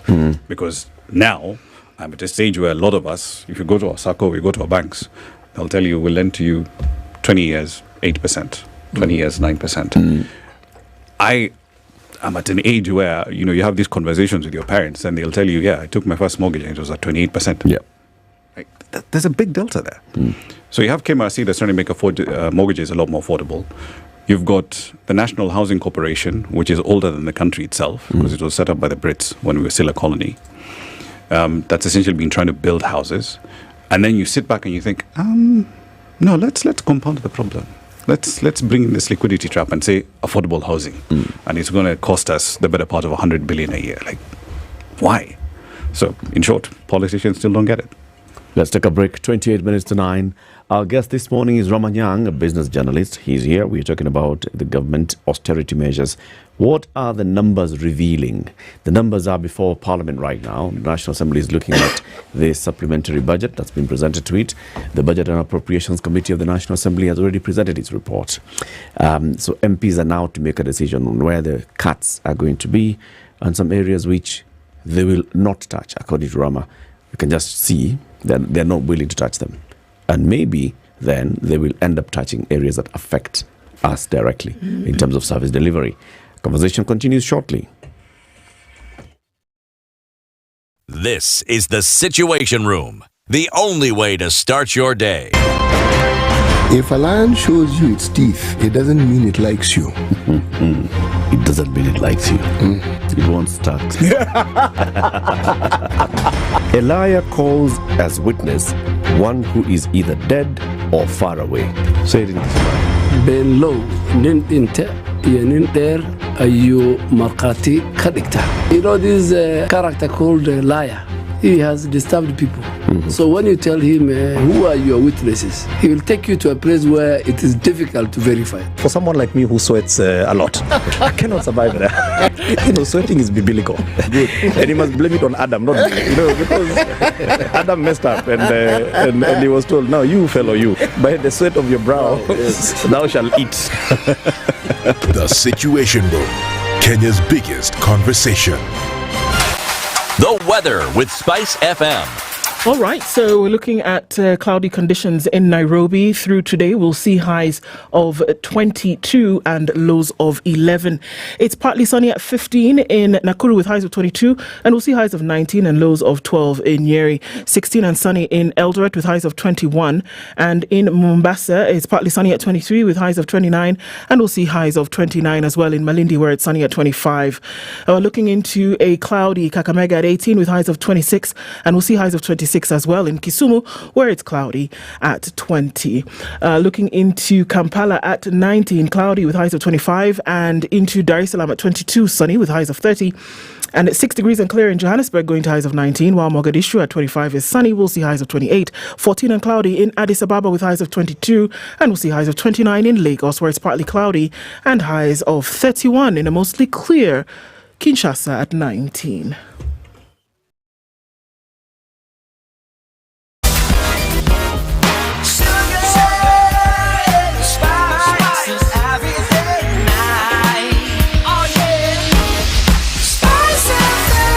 Spice up your life. All right, so traffic still continues in the city this morning. Still a bit heavy on Langata Road as you come out towards the Nyeri Stadium roundabout. Some of that traffic goes towards Aerodrome and the rest of it, then through onto Uhuru Highway. It's busy on the Thika Superhighway and also on Kiambu Road as you come through towards Muthaiga Square. An eye on things. We'll keep, let's see what happens. Still pretty busy around the loop on the Globe Cinema roundabout, and now it's done full circle. So that's pretty busy as well. Kangunda Road not looking so bad. Let's take a quick look at what's coming off of the Eastern Bypass, and it is crazy. It's bumper to bumper in both directions. As you pass North Airport Road going towards Cabanas, and it evens out, but it's really heavy coming in from that Eastern Bypass. So one to watch. Let's talk on SpiceFM KE on X, hashtag The Situation Room. Mature, intelligent talk every morning. Spice up yourself.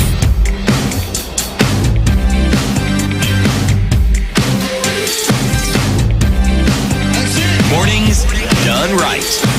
94.4 Spice FM, Nairobi. 49, our conversation with Raman Yang continues. So, Raman, let's look at the areas where, there is proper expectation of service delivery and better service delivery. Yeah. Education. We've been having issues with education from basic education all the way to higher education for a while now on funding. Health and healthcare. Health is devolved, so money going to counties, and also health at national level. Vaccinations, we have been having issues with vaccines and access to vaccines. Doctors and doctor packages, all right? And such other services. Are they affected by the proposed budget cuts? Yeah, by and large.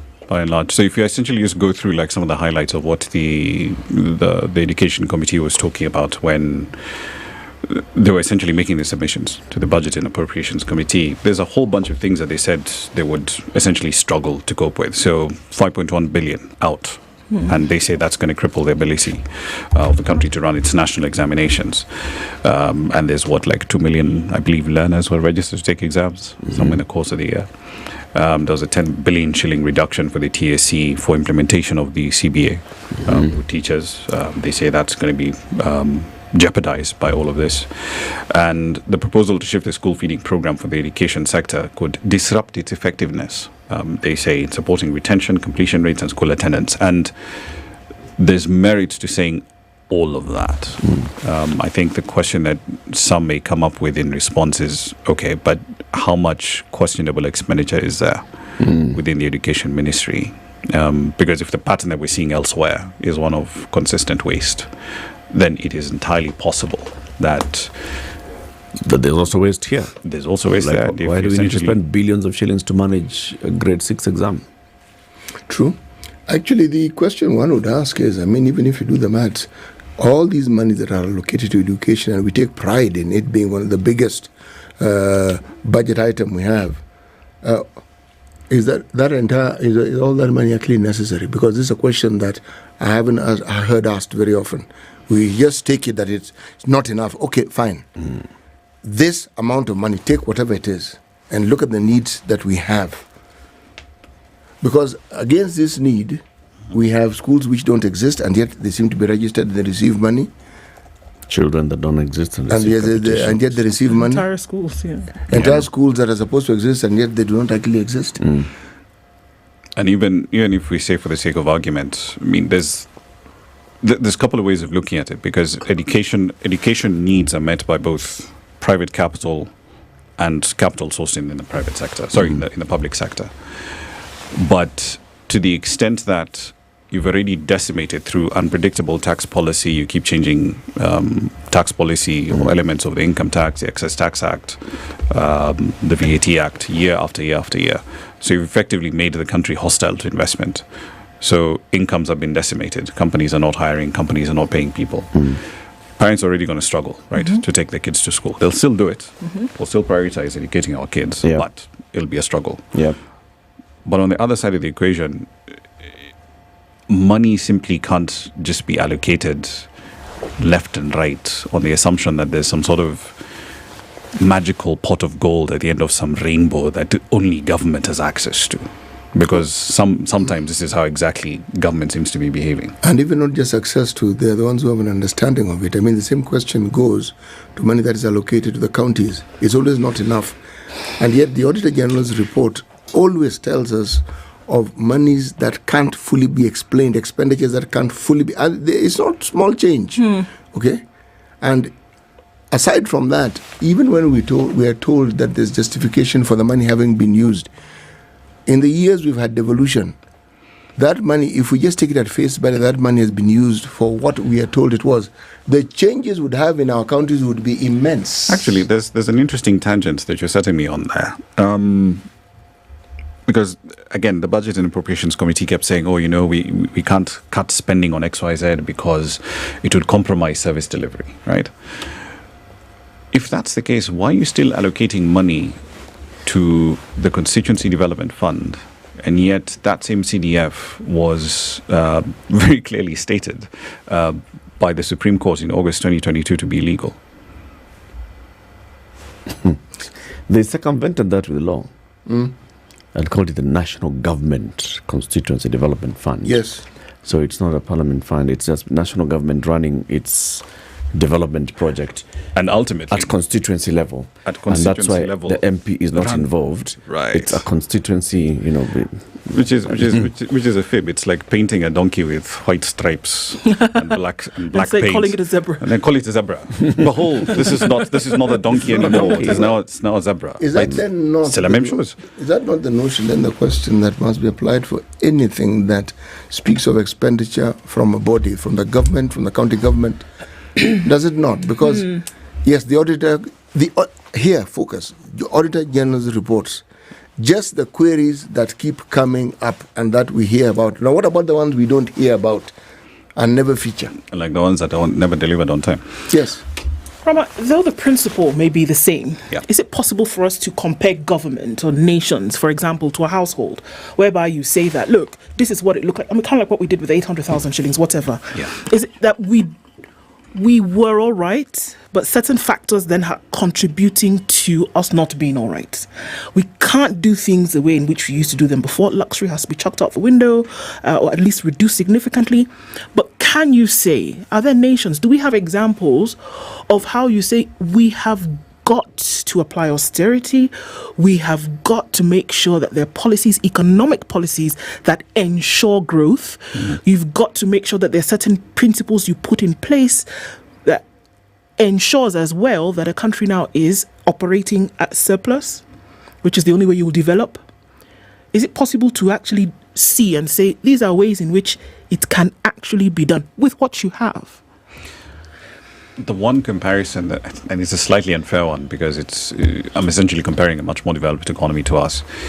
But in the 90s, Bill Clinton managed to actually turn a surplus quite a few times, right? And this is the largest economy in the planet. You managed to essentially turn a surplus, budget surpluses rather, for quite a few years consecutively. So it is entirely possible to both have pro-growth policies, but at the same time not essentially have a complete blowout of public expenditure, or to have completely unfunded spending, which unfortunately is, by and large, what the Kenyan government has been doing for a fairly long period of time. We essentially do it, in contrast to the household example that I gave you, where you say, okay, I actually have X amount of money, and if I want to go beyond this budget, I've got to borrow, right, to make up that difference.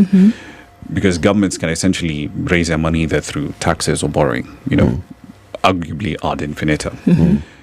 So states essentially have access to a much bigger pool of resources than your typical household would. But the problem with doing that, because say for example, if you're your insurance company or you're a bank, and you're looking for a place to essentially park capital, get a decent return on it. It's not something insane, but we're preserving capital and we're getting a decent return. More often than not, the only game in town, especially now, because private sector credit growth has essentially dived off a cliff. It was 6.6% at the last, I think in April, going by the numbers that the governor used last time. Where are you going to essentially park the cash? Are you going to lend it to me in the media space where you're not sure if I'll have a job tomorrow? Or are you going to lend it to government or short term at 16%? Right? Government straight. Exactly. So in that sense, because government knows they have that market cornered, they have access to this captive pool of capital within the domestic market. There's certain things that sort of influences the way in which they end up spending our money and borrowing on our account. Right. But it is possible. With what Kenya has today, because it's not like it's not 2 coins left in treasury, right? And we can see that they spend happening, right? With what the current situation, is it possible to pull strings here and there and say it's going to be tight for the next 5 years or however long things like this take, but that it is possible to have real discipline, economic, fiscal discipline, and say we'll be responsible? Because if we don't see that it can be possible, then it sounds like a merry-go-round. It's just going to continue for where forever. Would you start, if I may ask, in your mind, because I like the trajectory you've taken, where would the discipline begin? Well, I mean, for me, just this, what do you do? I keep going back to the household because it makes sense in terms of a micro example that you can give and then, put it on a larger scale. Because is that you get rid of luxury first. You get rid of luxury first, things that you absolutely can't survive without. Let's look at an example. Let's say, a household, like you said. Yeah. So in this household, it's, man, wife, and a child. And the child is in school. You live in a house, 100K rent, say school fees per term is 80,000 shillings. Say you have a car, there's a car loan, you're fueling the car, 25K a month. There's a car loan that you're paying 50K a month. There's domestic expenditures, that's shopping for domestic, there's 30K a month. There's the father's entertainment allowance, gives himself 20K a month. All those kind of things, right? And then you face this kind of now financial challenge and you've got to go into austerity. And the first decision that the father makes is, let's remove this child from this school and take them to a 40K school. As opposed from 80K school to 40K school, but you still stay in the 100K rent. And have your 25,000 entertainment allowance. In fact, let's also reduce our we are cooling too many nyama, we are eating too many. Let's reduce the domestic shopping from 30K to 15K, but my entertainment allowance stays intact. And we still have to stay in this house that we are paying 100K. And why don't you just buy a new car while you're at it? It's actually worse than that, because it's like me walking around these streets of Nairobi, and I know I owe you, Eric. I owe you 100 Gs. And when you call me, mteja nambari hapatikani, this person cannot be found.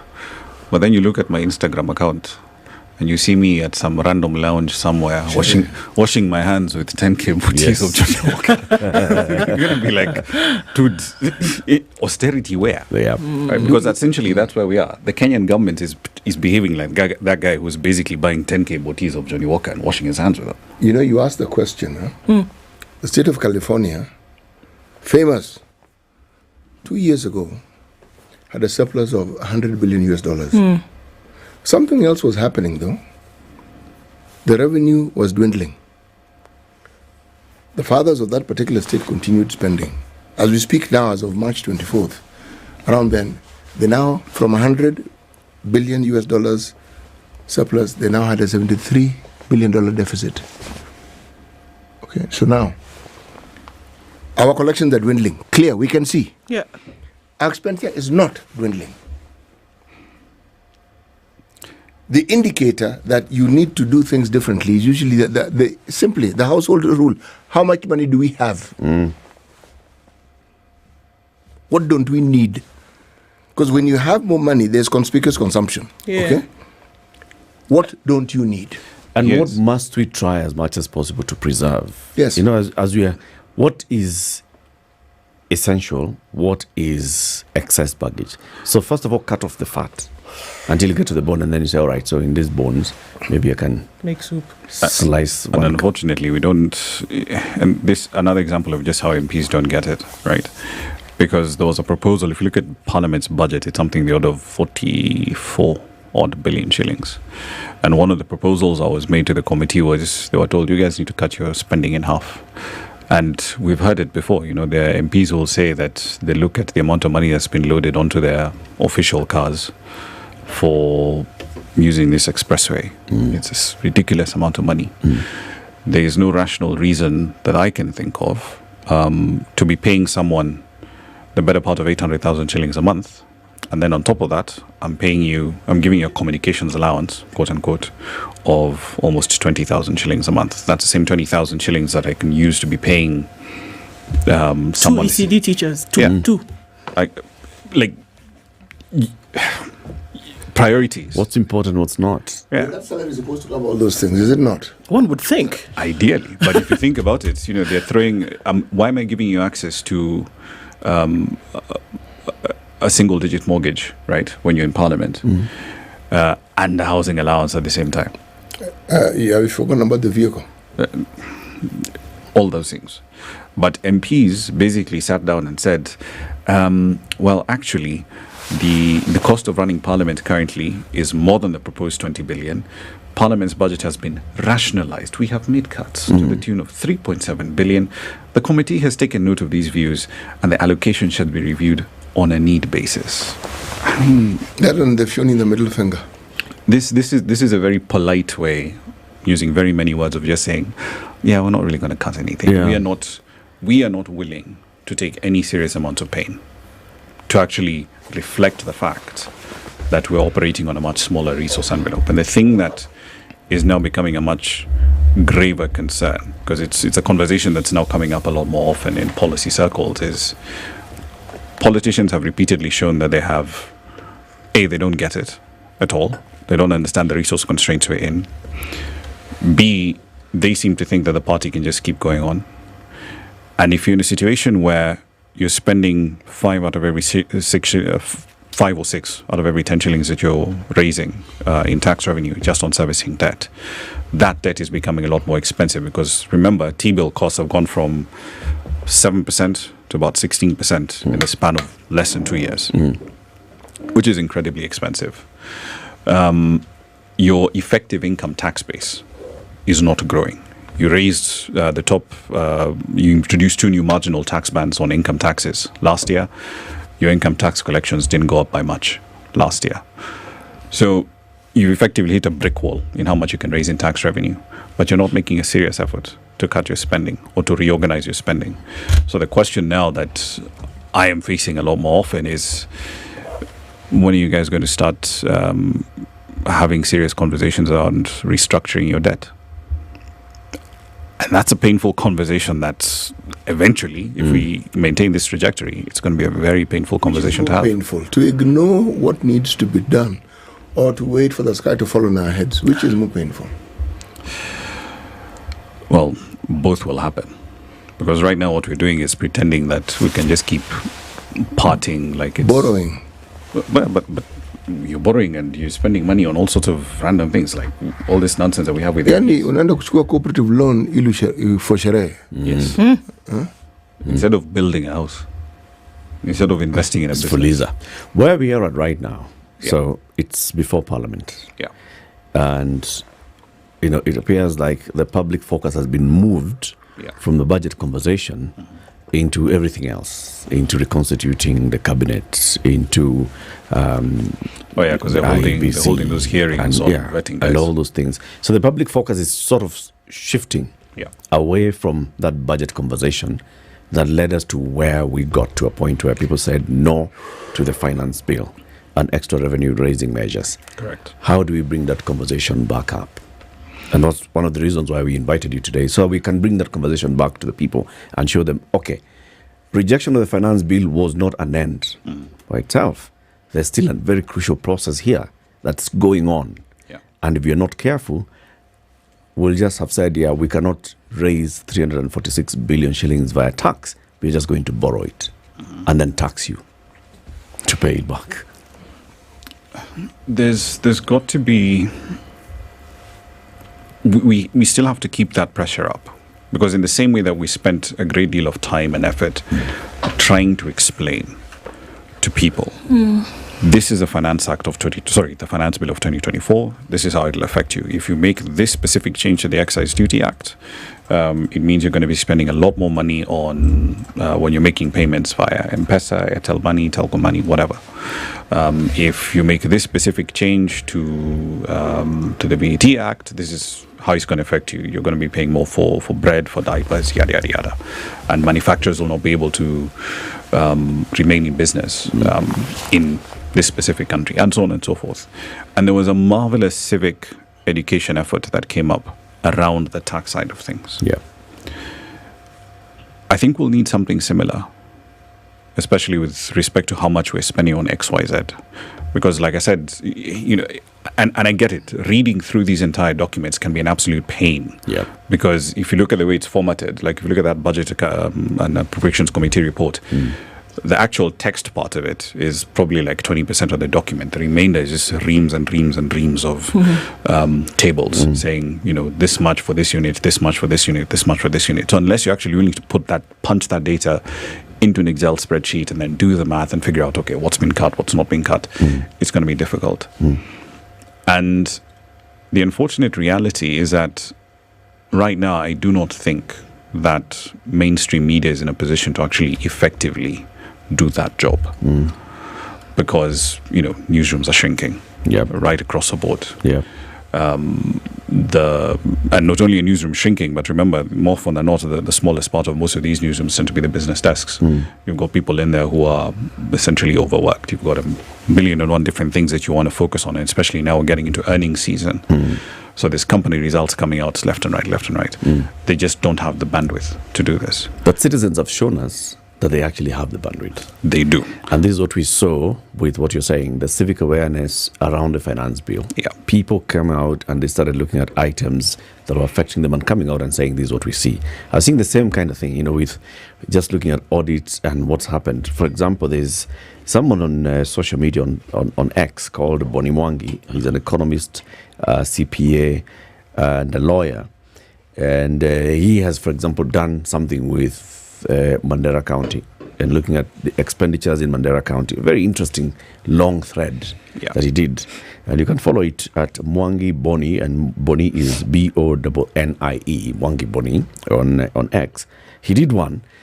And this sort of breaks it down and people start saying, okay, so this is how much money was going into this county. This is how they spent that money. And this is the impact. What basically it means. It means that this is how much you're paying the governor, this is how much you've spent to build a governor's residence, this is how much that's how we ended up with the Bungoma governor trying to defend spending, 25 million shillings on flowers. Yes. So we need more and more of people just looking at these things. And the thing that I found interesting, there's a study that was done by Nendo, they're a data analytics firm in the wake of the finance bill protest. And they think that one of the things that stood out for me, and this will, for a lot of our audience, I think probably just say how old I am, was a lot of the conversations around the finance bill. How does this affect you? What's happening? etc. Wasn't actually driven on Twitter. It was on TikTok. Nearly 1 billion impressions on TikTok. Yep. So in some ways, clearly for me, I'll admit that's a bit of a blind spot. I need to get back in there. But yeah, we've got to pay attention to it, and because the supplementary appropriation bill is coming back to the floor of the House this afternoon. Yep. Nice opportunity for people to sit down and say, our MPs are playing us here. This is it. So the call to action basically is everybody pay attention. Yeah. It's not over. It's a marathon. It's not a sprint. It's not over. The issue of government expenditure and excess expenditure is still not over, and if you don't watch out, it'll still creep back. Yeah. Rama, always a pleasure having you. Asante sana. Yeah, it's always good having Ramanyang is a business journalist. He's been our guest for this last 1 hour, looking at the proposed budget cuts. This supplementary budget conversation is coming back to Parliament. It's still in Parliament. If MPs pass it as it is, still going to be a reduction, slight reduction to the budget, by about 177 billion shillings, or is it 200 billion? Yeah, well, let's call it 170. Okay, yeah. 170 billion shillings. Is that enough? And then who gets affected? Does that mean that we don't send our medical interns to the hospitals? 29% of health services are offered by interns. It's a big conversation. Keep it here, 9 a.m. Spice up your life.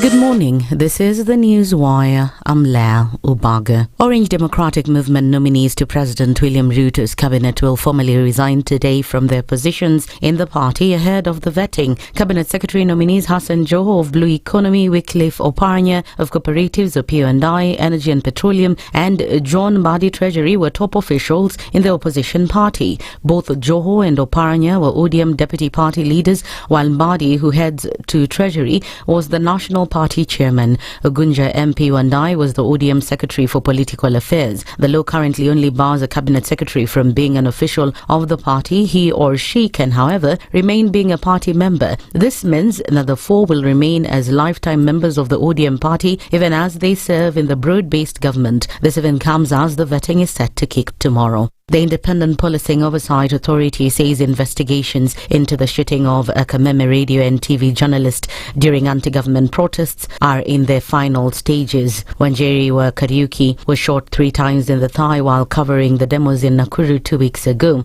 Speaking at the IPOA offices in Nakuru, IPOA officials said they've collaborated to ensure justice is served. At the same time, Kariuki believes that she'll get justice. And, I'm hopeful that with the speed of only 2 weeks that they can be able to get the information, the 80%, I believe that they are going to give us the justice that we require. Not for me only, just but for all the journalists, because I believe if I was attacked, it's on behalf of the other journalists who are in Nakuru and the country at large. So it's my prayer that they fast track my investigation so that I can get my justice. The task force on the Shakahola mass deaths has concluded its work and presented the report to President William Ruto. The Presidential Task Force on the Review of the Legal and Regulatory Framework Governing Religious Organizations report, which was chaired by Reverend Mutava Msimi, has recommended the establishment of the Religious Affairs Commission. It has also developed the Draft Religious Organizations Bill 2024 and the Draft Religious Organizations Policy that will help anchor the recommendations of the report. Tangu hicho kisa wachungaji wanaangaliwa pakubwa sana, na sikusema tu kwamba labda ni serikali inachunguza. Serikali ni haki yake kuchunguza, kwa sababu serikali ndio mchungaji pia wa raia wake. Lakini mbali na serikali kuchunguza, pia katika wale watu tunakaa nao maeneo, wao pia wamekuwa wanachunguza zaidi wachungaji. Huyu ni mchungaji gani? Ni kama yule ama ni tofauti? So tunaipata kabisa ya kwamba mienendo ya wachungaji kwa sasa hivi, mchungaji ni ujielewe hasa katika maeneo haya, na uwe na mipaka, uonekane kikweli kwamba unaenda katika njia ya Mungu. Maana hawa ambao hawajaenda hata kanisani kuombewa na kuwa washirika, bado wameweza kufahamu Mkristo afahi kuwa na hivi na hivi na hivi. And finally, the government says only 464,263 Kenyans have enrolled for the Social Health Insurance Fund, or SHIF, membership.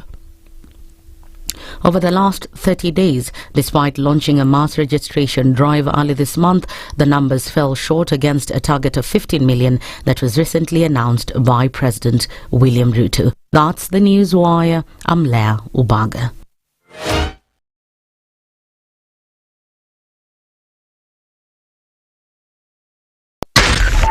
.4 Spice FM, Nairobi.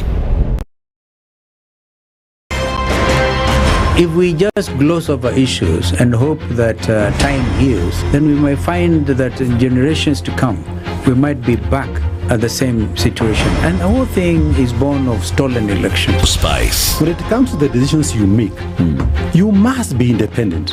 There's no way you can allow one institution to dictate to you how you're going to conduct your operations, how you're going to decide cases. It's a no.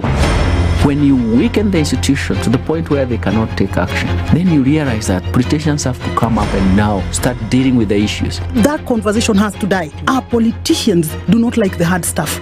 We must insist on the path of doing things right, whether popular or unpopular. Money changes hands. That is a fact. If you have political goodwill at the highest top, like in Rwanda, then corruption will be an issue of the past. If you don't have political goodwill at the top, we will pass laws, we will amend laws, we will continue passing laws and re-amending laws, and nothing will happen. This is the Situation Room, the only way to start your day. All right, busy traffic on the Eastern Bypass coming through towards North Airport Road. That's busy as you get towards Embakasi and then out towards North Airport Road, Cabanas, all of this. Still a bit busy there, and there's a hold up in some parts. On the Thika Superhighway, we're still seeing a lot of traffic going towards Survey. That's busy. Also busy as you come towards Kangunda Road, Outer Ring. In and outbound traffic at that junction, usually a menace, and it still is one now. On Waiaki Way, as you get towards the CBD, that's going to be busy for a minute. And we're seeing quite some traffic coming in from Parklands, finding its way into the city, or going in the opposite direction of Chiromo. So we're still in traffic hour. Let's see what happens as we come to the end of it. Still, talk to us. SpiceFM KE on X. # The Situation Room.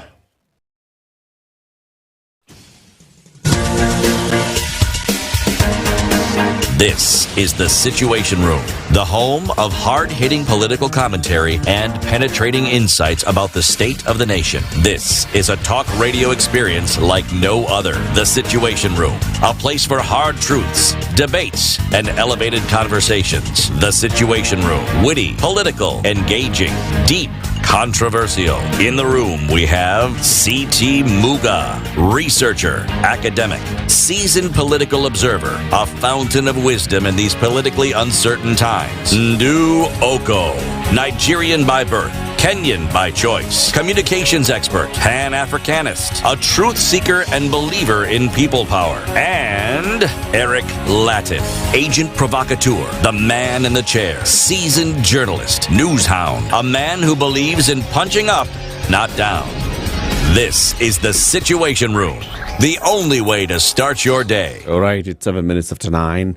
The conversation continues. So we've been asking you for the last a couple of days that every day, go and open, or if you already have opened, top up some 1,000 shillings at least into your Britam Money Market Fund or your Britam Smart Yield Fund, and then send us a screenshot on DM, and we will, at the end of the day, pick one person who will be announced as a winner of 5,000 shillings. 5,000 what? Shillings. How do you do this? Go to ke.britam.com. Select Save and Invests, then select Money Market Fund, then click on Start Investing, fill in the form, put in the amount of money, promo code, write SpiceFM, send us that screenshot, and then we will do like that. Yeah, a couple of folks already are sending the messages in this morning. Already, yeah? That they've made, so yes. At the end of it all, Openje will tell us what's going on, and then you'll know who gets it today. So, Amanda Openje will pick a winner. Very good. And then we'll get in touch with the winner. Very good. That's very, very good. So, last year, at the beginning of the year, stories start emerging. In fact, I remember the first time we looked at that story here, and we're like, there's something that's happening in Kilifi. Yeah. Apparently, there's a chief who is holding some person because this woman was found to have been starving her children in a house. And we're like, what? And because she belongs to some cult that is saying if you starve yourselves to death, you will go to heaven. And this will be ahead of sure damnation that's coming. So the best thing to do is go before this thing comes.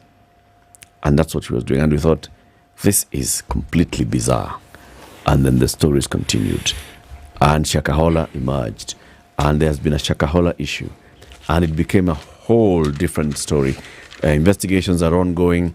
There's a court case that started. And then the president set up a task force to look at this issue that is surrounding religion. How can we avoid this happening again in the future? So he set up a task force, and this task force was led by the Reverend Mutava Musiemi, who's our guest today, because yesterday the task force presented its report to the president. Reverend Mutava, karibu sana. Asante. It's good to have you on the Situation Room. Finally, we have invited you a number of times. You're a busy man. Nowadays, you do very many things. Since you left Parliament, and before that, when you were serving as clergy, and even before that, during all that time in the agitation for the rebirth of this country. Now here you are. Never say never. Mutava Musiemi is on the hot seat of the Situation Room. Welcome. Thank you. To welcome you, CT will give you the day's proverb. Every week, CT goes to one African country. He mines proverbs from that country, and then he brings a proverb a day from that country. The next couple of weeks are going to be landlocked countries in Africa. Yes. And we've started with? We've started with the Republic of Burundi. Next week we'll go to Botswana. Okay. Yes. And then we will continue in alphabetical order. Yes. Reverend, have you been to Burundi? I think so. Been to Kigali? No, That's Rwanda. When I went there, have you been to Bujumbura? No. Okay. I don't think I have. No. Okay. Yeah. Hi. That's the sign of a man who's traveled greatly. Yeah. And has to wonder, where was this? Okay. Where there is no jealousy, a small hair's leather is enough to cover 4 people. Where there is no jealousy, a small hair's leather is enough to cover 4 people. Hair here is the rabbit, the wild rabbit. The long-eared one. Sungura mjanja. Not the bunny cute rabbit, the other one with the long ears. Sungura mjanja. What's your interpretation of that proverb? What do you think they're telling us? What does it? What actually, the Mutiani. This is simply, should we say, a way of introducing you to how to share with our many listeners your view of life. Because when you interpret it, you can't possibly be wrong, because it's your interpretation. I'll go with yours. Thank you so much. And what is mine again?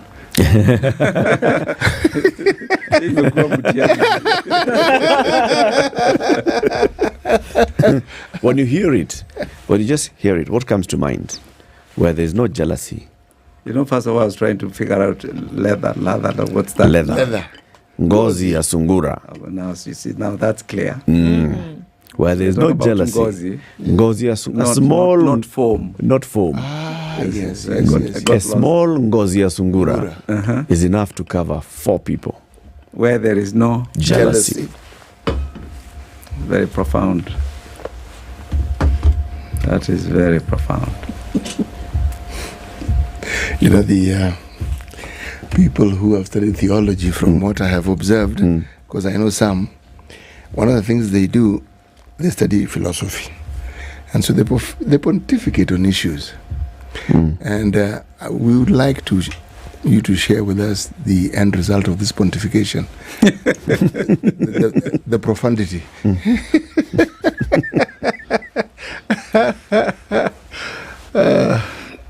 Just your simple thoughts on the matter. It doesn't have to be very elaborate. We're here because of Shakahola. I will answer you indirectly. When the bomb blast happened in 1998, yes, NCCK was in Church House. Yes, it I was then General Secretary. It had been there since 1954. The house was put up by CMS. It was then the tallest building in Nairobi. So we were there for a long time until the bomb blast happened, over 40 years later. And we lost staff. I lost staff, others we lost to injuries. 220 Kenyans died. Next week, Wednesday, is the 26th anniversary. Cut long story short, we set up a trauma center in NCCK, got quite involved. Jonjo then was the chair of a certain assignment he had been given by President Moi, they had made up. So we led a big service at Uhuru Park with President Moi, Jonjo, all the churches, mosques, and so on. And then we involved ourselves with other sites that had been involved in situations similar to ours. So one day, I'm sitting in Church House, and we have a team from Oklahoma. This is a city that had suffered a serious tragedy 3 years earlier, 1995. Yes, they had. And each one of them tells their story. There's a tall gentleman seated there who gives a story, and this is what he says. I'm here because of my wife. So we got a bit intrigued. And she's not alive. And she's not alive because she was affected by the bomb, but because she had friends who died who were colleagues in the federal building in Oklahoma. Because McVeigh had issues with the federal government. That is the chap who planned all these things and executed it. And when my wife's friend died, she found it difficult to live. She couldn't face life. She committed suicide. And so I'm here to say trauma is deep. My wife was not affected. Her friends were affected. She couldn't live without them. It was too much. So I'm here. Where the Sungura comes in, you have to tell me. But I'm trying to say, they came to share a story of people who had suffered like them. And I thought, I don't think this society, even the government as I listen, has come to terms with the trauma of Shakahola. We went to the site. It was the first thing we did after we were appointed. And we were there for the whole afternoon. And on that particular day, there were 13 bodies, many of them children and women, very few men. By the time we finished, nobody was talking to another. We'd been asking, where was government? Where was government? Then one of the civil servants faces me and says, Reverend Musemi, where was the church? So back to the bomb blast, and then Westgate, then Garissa University College, then Dusit. Where was the religious sector? Where was the government? And that quietly, as the chairman, became, for me, the issue. The report we give must speak to that question that was asked by ourselves and by this gentleman in Shakahola. Where was the religious sector when Shakahola happened, when bomb blast happened, Garissa, Westgate, and so on? And where was the government? And so, this is our story.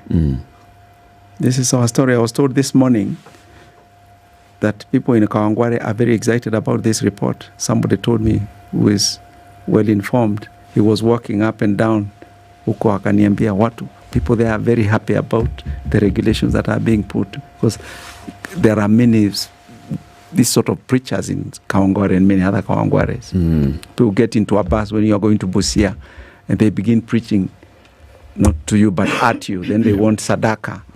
Then wakimaliza they share with the right people, and you're basically you've been ambushed by this preacher. And so we are dealing with a phenomenon with very many horns. And so if we follow your proverbs, sir, and we begin sharing what we can share that is good for our people, either as individuals, as communities, religious groups, part of government, anything that helps de-traumatize a country that I think is facing many, many challenges and is traumatized from very, very many corners. Reverend, was Shakahola a religious matter? I'm not sure I know enough about the Shakahola incident itself. If you recall, there was a commission appointed that was supposed to be headed by Justice Latiff, I think. And then it was ruled illegal only the other day. It never quite started. Yeah. So that was supposed to investigate the question that you are asking, the detail of Shakahola as an incident. But that never happened. At some point we will know. But back to your question, I think there are very many factors in Shakahola. I don't think you can look at Shakahola from only one angle, in terms of there are sociological issues. There are people who are very vulnerable because they are poor.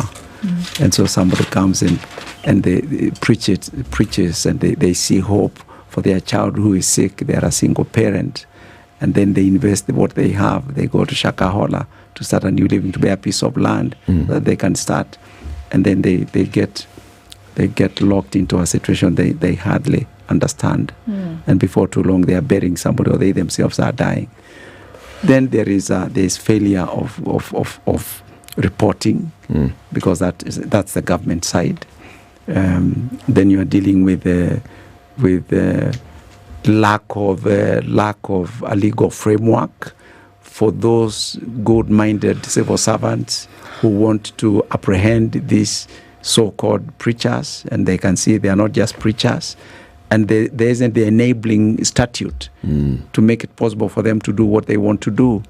And we visited all the counties.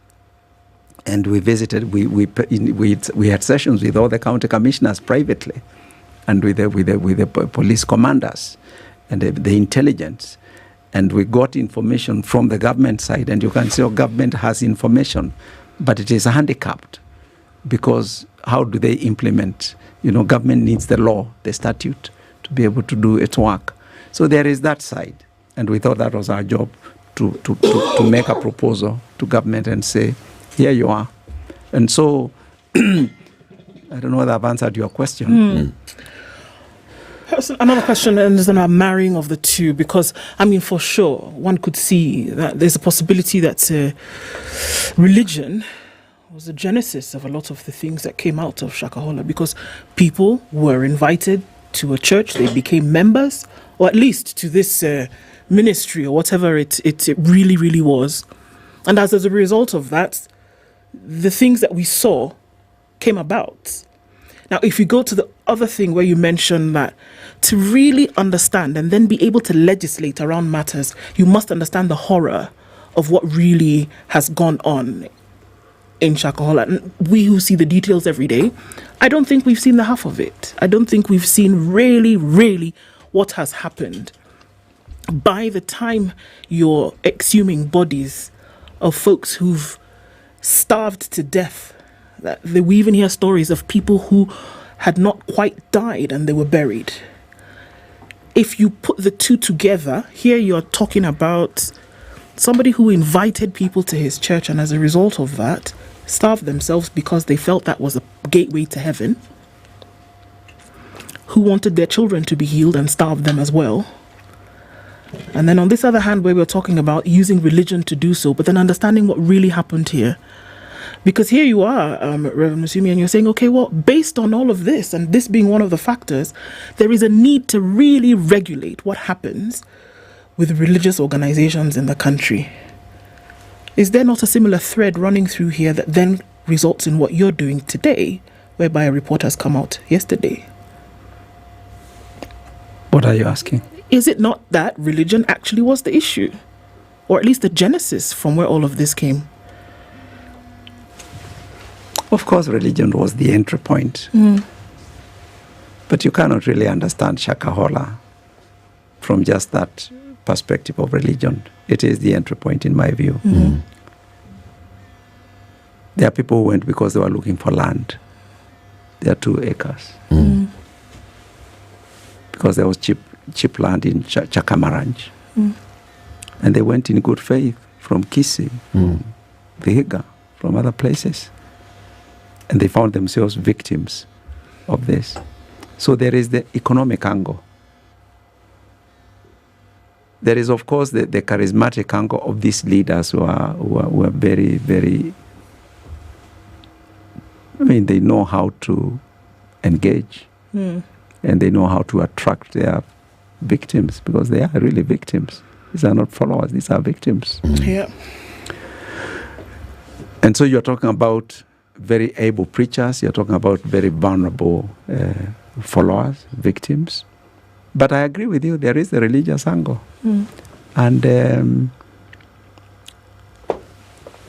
that's why we are saying standards need to now be discussed.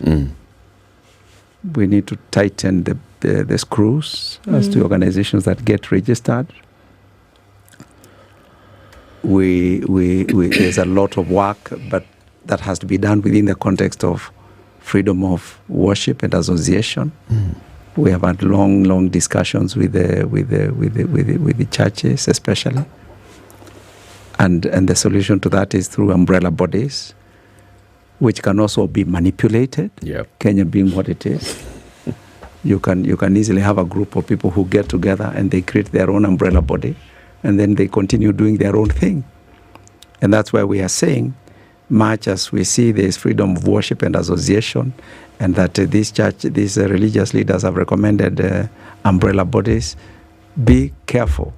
They can also be manipulated. How would you know, Reverend? How would you know? For example, if you're going to regulate or give the license to somebody, or now that we're even hearing that everybody who now operates in Kenya might have to have that license reviewed, or, we're going to look at you again. How would you know? I mean, is there kind of a spiritual intervention that takes place and you can say this person is off their rocker? Because some of the testimony that we have from people who survived this horror, they would say, well, Mackenzie was a man with gravitas.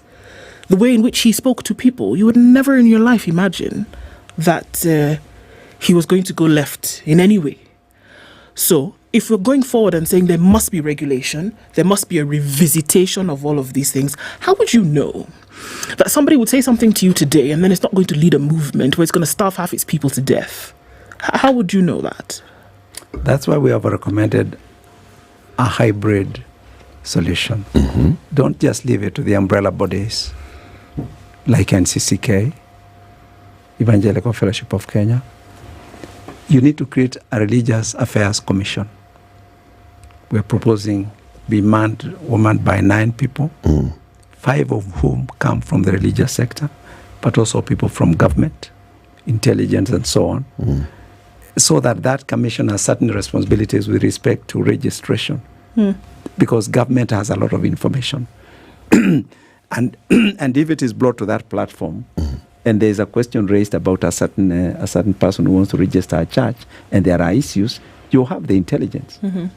So it is a religious sector quasi-government body, where government brings its intelligence, it has the capacity to enforce, but the religious sector brings in its religious instinct and insight and sensitivity and discernment. And when you bring the two together, then you are now you are in a space that makes it safe, makes it possible for the Kenyan people to feel safer with the religious organization or umbrella bodies that are registered, so because they have been vetted by a body that has capacity and the competence. So before, for example, when we heard that Mackenzie had a TV station, right, and he used to send some of these messages on TV which were, quite colorful and sketchy, and they shut down his station.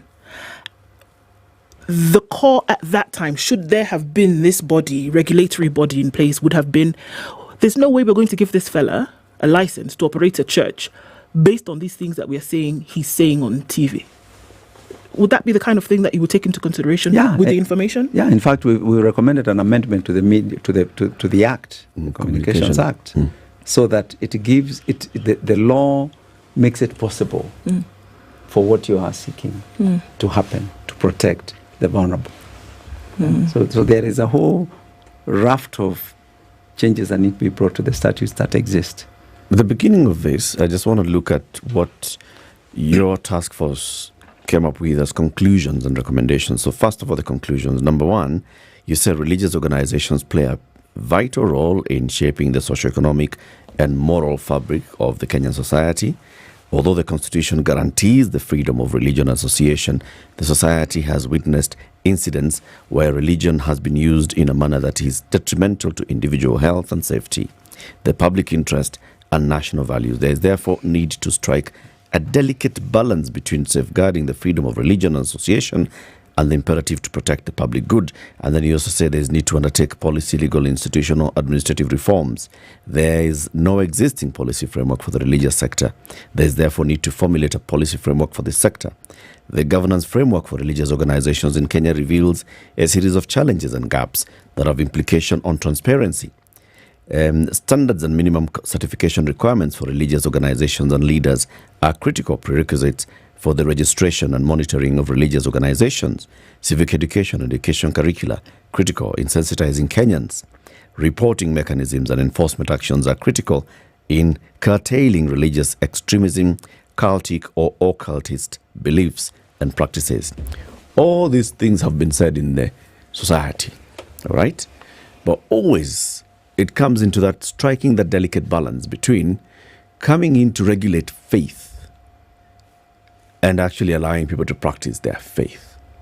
There are those that push back and say, all right, so we know that those established entities, Catholics, the Anglicans, they call Presbyterian. They're called Methodists. Baptists, and the Baptists, yes. All those, right? When it comes to Muslims, when it comes to Hindu, we can see their structure. But then there's been an emergence of these other denominations because people are just not happy with this structure that's there. And the people who are in the old structure are the ones who are trying to control and curtail the freedom of people to express themselves according to how the Holy Spirit guides them to express themselves. That's been the pushback always. And it's likely to be the pushback again here. How do you address that? Well, I mean, freedom has been given to us by the Constitution, but it's not absolute freedom. It isn't absolute freedom. That freedom must be exercised responsibly, and it should not undermine the freedoms of other people, the lives and livelihoods of other people. Then it is not freedom, then it is something else. What point am I making? I'm trying to say, when that person asked us at Shakahola, Reverend Musimi, where was the church? And before that, we'd been asking, where is the government? Then we knew the solution lies in the two entities coming together, the religious sector coming together through the Religious Affairs Commission, create a body that has both entities, that makes it possible for this applicant to have their freedom, but not at the expense of other people. Just decent governance platform. Top level, that sounds okay. But beyond that, when you say you even start thinking about certification of preachers, so what are we saying? Are we coming up with a curriculum? Yeah. If we come up with a policy, does the policy then also say that now we shall define a curriculum for theologians, and therefore we shall also certify those theology schools? And is that what we? Is that? Please understand, we have left self-regulation to umbrella bodies, not to government. Government is involved in registration and so on, but much of the work is actually done by the umbrella bodies. And as I talk as a general secretary of an umbrella body, probably the premier umbrella body in this country, I can talk with a certain confidence that what is being proposed has been done and is doable. But you always are dealing with sovereign entities, even you are dealing with member churches. Yep. You can only go as far as they allow you to go. But these are matters that you need to put, you need to discuss, and as a religious organization, it will be there in the Constitution. There are things that are in the Constitution that the government uses to either register you or decide not to register you. That Constitution will say a lot about who you are. And then there will be the Constitution of the umbrella body you belong to. And because you are a sovereign body, there must be some covenant between you as a religious organization and the umbrella body with which you align yourself.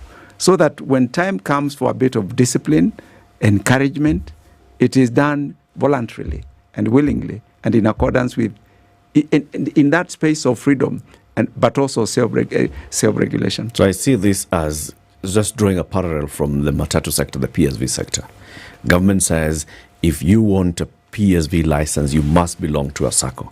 I cannot just go and buy a matatu and ply Embakasi, Route 33. I must belong to a SACCO, or I must register a company that has many other vehicles, right?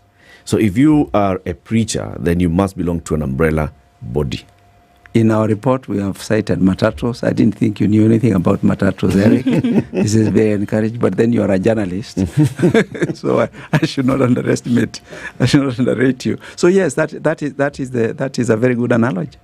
It's a proposed structure. It is there in our report. Okay. I mean, there's a lot to learn from the matatus. Because there is the assumption that the umbrella body has already done a first line of vetting, essentially. Yes. That if you belong to that umbrella group, that, there's certain regulations that you've already passed. And if you don't, then you can't just be hanging out on your own. No. And That's very good to remind us of, because that's what it is. What we have now is those ones. I mean, Ndu and I today can start a church. Sindio. And tomorrow we'll call ourselves Bishop and Apostle. Or Bishop and Apostle, Let's take a break. This conversation continues shortly. So what are the recommendations that were contained by the report that was handed to the President yesterday?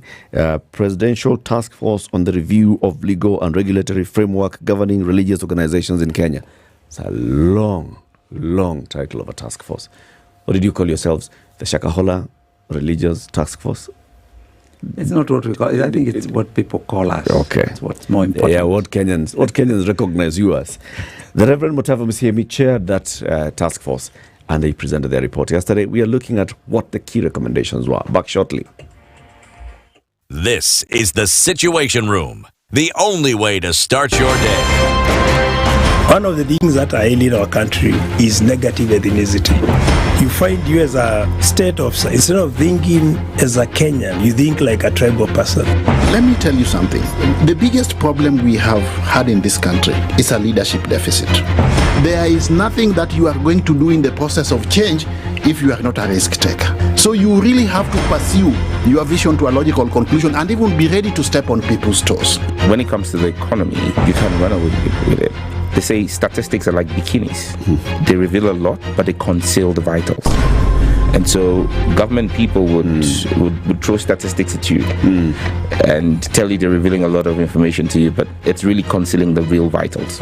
We need to get out of that, because when we want to grow our democracy, one basic thing that really requires to be understood by the political class, by all of us, is institutions are critical. This is the Situation Room, the only way to start your day. The weather with SpiceFM. Still a pretty dark morning in Nairobi. We'll see highs today of 22 and lows of 11. 15 and partly sunny in Nakuru with highs of 22, and we'll see highs of 19 in a cloudy Nyeri, currently at 15. It's 19 and partly sunny in Eldoret with highs of 22. We'll see lows of 13. And the sun is up at 26 in Mombasa with highs of 30 and highs of 29 in a partly sunny Malindi at 27. Kisumu is sunny at 22 with highs of 27, while Kakamega at 22 is cloudy, going to highs of 26. Kampala this morning is sunny at 22 with highs of 25, and a sunny Dar es Salaam at 25 will go to highs of 31 today. Johannesburg warming up to 12 degrees, highs of 19 and lows of 7, while Mogadishu is sunny at 27. We'll see highs of 29. It's 18 and cloudy. In Addis Ababa, we'll see highs of 22, while Lagos is cloudy at 26 at a good highs of 29, and we'll see highs of 31 in a mostly sunny Kinshasa at 21. Beijing cloudy at 32. That will be the high for today, while Paris is cloudy after the morning rain. We'll see highs of 33, and London at 19 is cloudy with highs of 27. Round things off in New York, where at 25 it's mostly cloudy, coming into Wednesday, highs of 30 and lows of 23.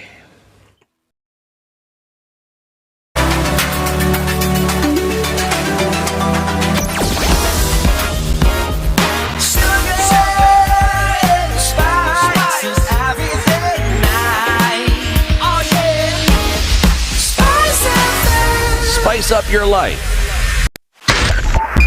102.5 Spice FM, Kisumu.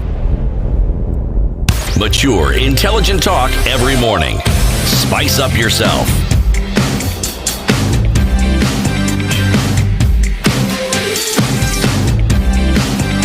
Mornings done right. 94.4 Spice FM, Nairobi. What are the recommendations of the task force on the review of legal and regulatory framework governing religious organizations in Kenya? Reverend Mutava Musiemi, chairman of that task force, City. This task force reminds me of an earlier one in the mid-90s that was set up by President Moi to look at what was referred to then as devil worship. And they also made a raft of recommendations. The president, it is reported at the time, felt the findings were too sensitive, but the then Minister for Interior, gentleman called Sunkuli, tabled it in Parliament. It was a 114-page document. Are there similarities that you find when you've looked at, or when your commission has carried out its mandate, with the commission that was then set? And when we look at the fact that the recommendations that were made, one can't say, even if you stretch your imagination, that they were actually implemented. So it begs the question, your commission has made recommendations. How do we ensure that these recommendations are actually given life? If you make laws, you are a lawmaker, and you're making laws in the context of the new constitution. There's something called public participation, which we were in any doubt how important it was. I think Gen Zs have reminded us that it isn't just a performance. If you just go there as the finance committee and you do your symbolic listening and then you don't implement, there could be a reaction, pushback, and so. The president spoke to this yesterday, and even when we were giving our interim report, he spoke to it, and he talked about having public participation, and I want to believe he meant it. As a former lawmaker, I had thought at some point that public participation would be done by the relevant departmental committee of the House, which the closest I can think of would be the Legal Justice and Legal Affairs Committee, JLAC, as they call it these days. And I thought that would be the one to do the public participation on the bill that we have proposed, because you're talking about the bill and the regulations. But I think he's taken a more pragmatic and a wiser path, so that before this bill comes to cabinet for onward forwarding to the House, let it undergo public participation at this stage, so that there's more life, there's more contact between the religious leaders who are likely to be sitting in the panel and the religious leaders on the other side. We have a whole battery of lawyers and so on and so forth. And the point I want to make is there is still work to be done before this bill goes to cabinet and then comes to the House. For now, the parliamentary stage of public participation through the departmental committee. And I think a lot will come out of that. Basically, I'm saying, initially I wasn't sure that I agreed with the president. Yesterday, I have to say, I did. Yeah, I think there will be much wisdom in sorting it out between peers at this stage. before it goes to the House. Structurally. And this is where then the, just like Sitting is saying, in that first report on devil worship, there was a bit of sensitivity that was felt. There's sensitivity.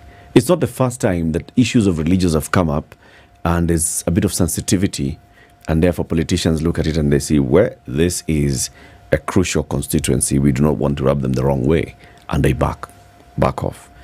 Martha Karua, as Justice Minister, introduced a certain conversation, again, around regulations on religious organizations and practices, politically backed off. The then Attorney General, Professor Getho Muigai, brought a conversation, the same, and there was similar pushback, backed off.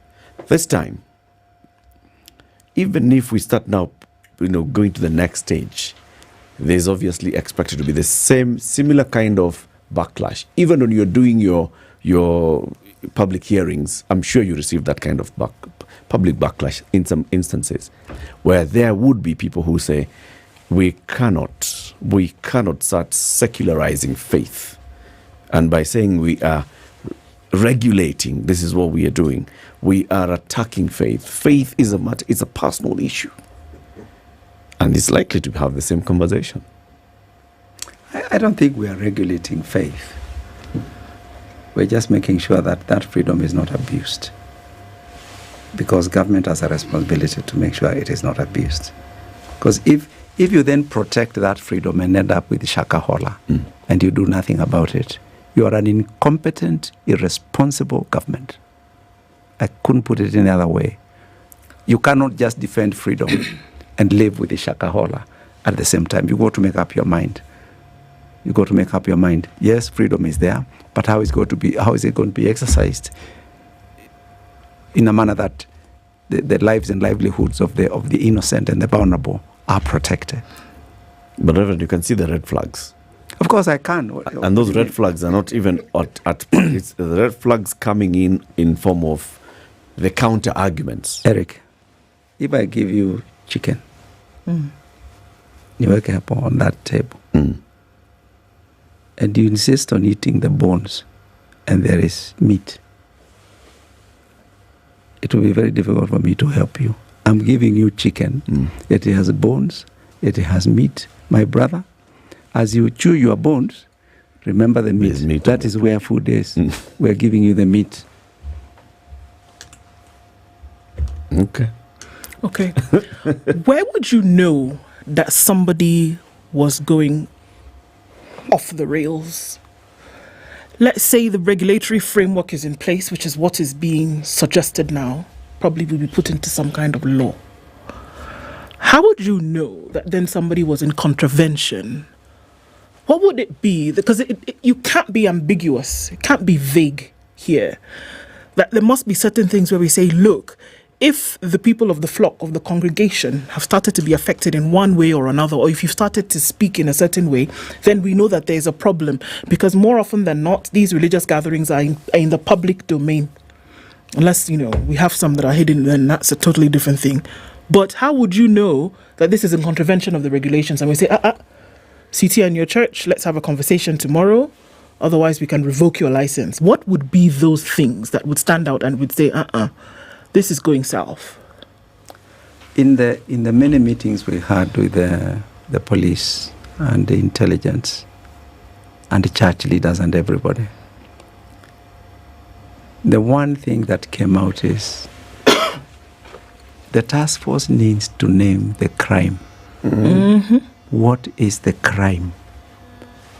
And so we did a whole raft in our document. Without naming the crime, you cannot take somebody to court, because what crime have they committed? And so we had many discussions about what is that crime? What is that crime that so-and-so has committed in this faith or in that faith or in the other? And how is it to be prosecuted? What mitigation measures have we put in place to enable that person to deal with that problem before it becomes a court matter, before there are parties taking each other to court? So what I would say is that I think we are encouraging pastorally that within these institutions in their own right, that there is capacity to deal with these issues as sovereign entities of the church that you have registered. You are the bishop, is the apostle. Yes, of that course. the constitution assures the person who is the registrar of religious organizations that you have the internal capacity to deal with those institutional, administrative, theological, moral issues. And then we need to be assured that should there be lack of capacity, that the umbrella body you belong to will be able to see the problem in advance. Should that fail, then the red light begins to come on the screen of the government entity called Religious Organizations Commission. So we have tried to provide safe spaces for people to deal with those issues.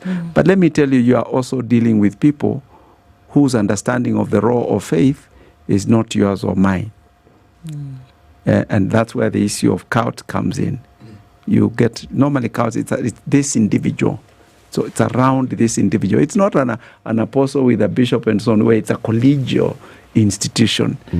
You're not dealing with a collegial institution, the Presbyterian Church. That's not what you are dealing with.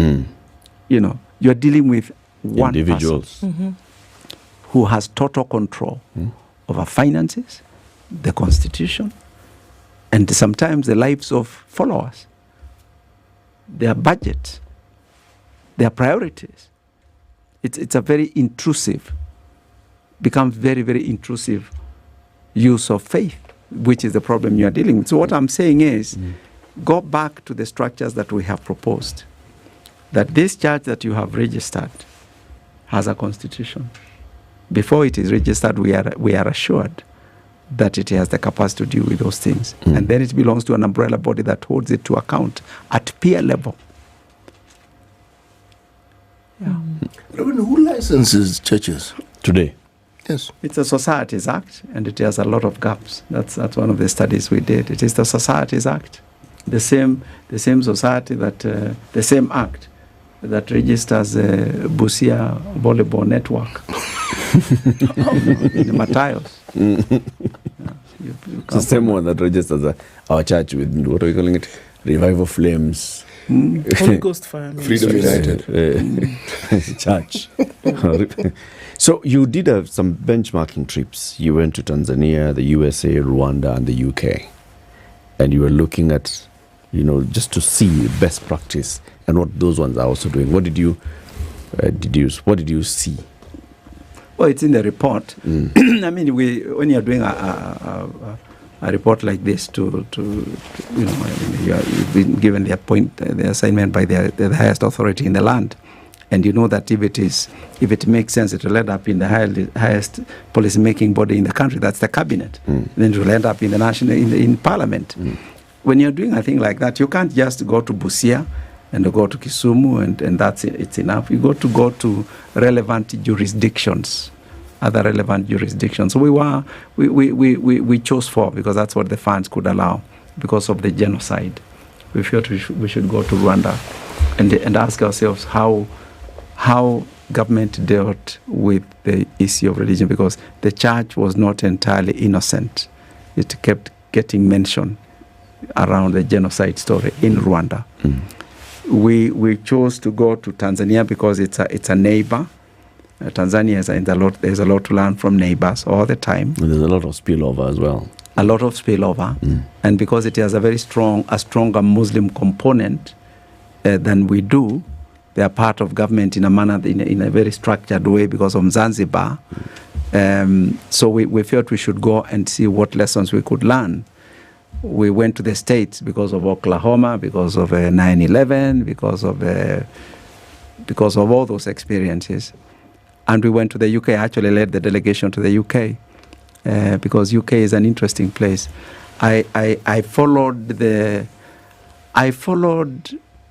speeches given by Tony Blair when he was Prime Minister about making Britain a multicultural, multi-religious country. And the Tony Blair came in, and David Cameron followed along the same paths. 2 different parties, but basically the same message. And as I listened as I listened to Tony Blair, I think around 1998, 1997, making Britain and basically asking the question, what constitutes Britishness? What constitutes being British? And basically Tony Blair was arguing that it's actually values, the rule of law, tolerance, and so on and so forth. And as I looked at this, and years later, you get a prime minister called Rishi Sunak, who is of Indian extraction. I said, this is the Britain that Tony Blair was talking about, and David Cameron. And now this lady, Preet Patel, wants to be the leader of the party. And the other lady, who was, what's her name, of Asian, we had a gentleman in Scotland, I think he's from the Muslim faith, who was the first minister for a couple of months. What point am I? And I think somebody in Cardiff who resigned the other day, who was a first minister in Cardiff. What point am I making? It is, you go to those jurisdictions because there's a lot to learn in terms of tolerance, the rule of law. You are all equal so long as you know this is what it defines, what it means to be British. And once you are defined by that, you can occupy any office in the land. Britain is in safe hands with you because they see you as one of them. I don't know about the subtext, but basically I don't think you end up there unless the society itself accepts you, has made those advances. So we went to the UK, and so the point I'm making, you go to these jurisdictions to learn, because at the end of the day, you must be a learner to do this report. You don't come here to pontificate. You come to learn. You come to listen to different jurisdictions, different countries, different peoples, and then you begin to make the observations, then you make the conclusions, and then you make the recommendation. Which of these 4 countries has a similar structure to what you're proposing? I don't think in one country can be like another. You borrow a bit. Anything similar? Anything like a structure where there's a government regulator that is working with the faiths as regulators, that is working? I wasn't privileged to go to Tanzania or Rwanda because I think I was very fascinated, because these are African jurisdictions. I think at the end of the day, you are likely to learn a whole lot more from there than maybe from somewhere else. But those who went tell me that there wasn't, how shall I put it, the understanding of freedom that is there in some of these countries is not the same understanding as we have here, given our very liberal constitution, our 2010 constitution. So the plates, the understandings of democracy, freedom are different. Yeah. The religion or faith is at the core of the lives of individuals in this country. Now, when there's a public discussion, a public forum where matters that relate to the findings can be had, I'd like you to help me imagine what exactly do we see happening, because this hasn't happened before. And you're allowing the public to actually consume, but not just consume, share what their views are on this very, very subject. I have a feeling, I think I stand guided, but when you get to the next stage, even the public hearings we did, I would say the majority of the people who came were religious leaders. It wasn't just the ordinary person from the pew. I would say that the person from the pew constituted a much smaller percentage. You were basically dealing with the religious leaders. I went to Ajir. It was the religious leaders, largely of the Islamic faith. I remember going to Kirinyaga. It was the religious leaders of largely Protestant faiths. In fact, I don't remember seeing a Catholic in Kirinyaga or an Anglican. It was more the more Pentecostal, the more evangelical wing, the conservative, the more traditional mainstream Protestant churches were not in Kerugoya. I don't remember seeing Presbyterians, seeing Methodists, seeing Anglicans, and I'm an Anglican myself. And I have a very strong history with Kirinyaga. That's why I was baptized as an infant. those many years back, I didn't see the Anglicans in Kerugoya. And so what point am I making? It is a certain spectrum that is much more interested in this subject than other. That's not to discriminate. That's just to state the fact. Yeah. As you conclude, Reverend, there are many who are hearing this conversation and they're wondering, so what happens next? Are we actually going to see the implementation of this of this report and the recommendations therein? What do you say? You handed it over to the president yesterday. You had a conversation with the president yesterday. Do you see this time actual political goodwill to go the full hog with this? I can't speak for goodwill. I don't think the president would have appointed this task force. In fact, 2 at the time. The other commission that didn't take off, unless he had certain intentions. Now, there are those who would be cynical of politicians, and that's understandable. And it happens in all governments across the world. They set up task forces to deal with a crisis, and then it's pushed under the carpet. I have a feeling myself, the Kenyan society today, just looking at it as a student of the society, you have Gen Z, you have Shakahola, within a space of 15, 16 months. Any student of society will have to admit that there is some deeper listening that needs to be done. There are waters that are unsettled beneath the surface, and you need to understand those undercurrents. And then, if you are a leader, then begin to harness them and give them direction for the sake of society. I hope I'm not talking in parables. No, it's clear. You're talking like a preacher. No, it's clear. Reverend Mutava Musemi, the chairman of the task force on the review of legal and regulatory framework governing religious organizations in Kenya, has been here telling us about the recommendations that they put in that report that has now been handed over to the president. We're ready to see the implementation of it. 10 a.m. Thank you for tuning in. Have a lovely day. We'll be back tomorrow at 6. Good morning. Ubaga. At least a quarter of all Kenyan teenage girls experience physical, sexual or both kinds of violence from their lovers by the time they get their national ID cards. A new analysis indicates the pattern of abuse grows, with more young women reporting violence every year. The cases only subside when women reach 35 years. The Independent Electoral and Boundaries Commission spent 1.9 million shillings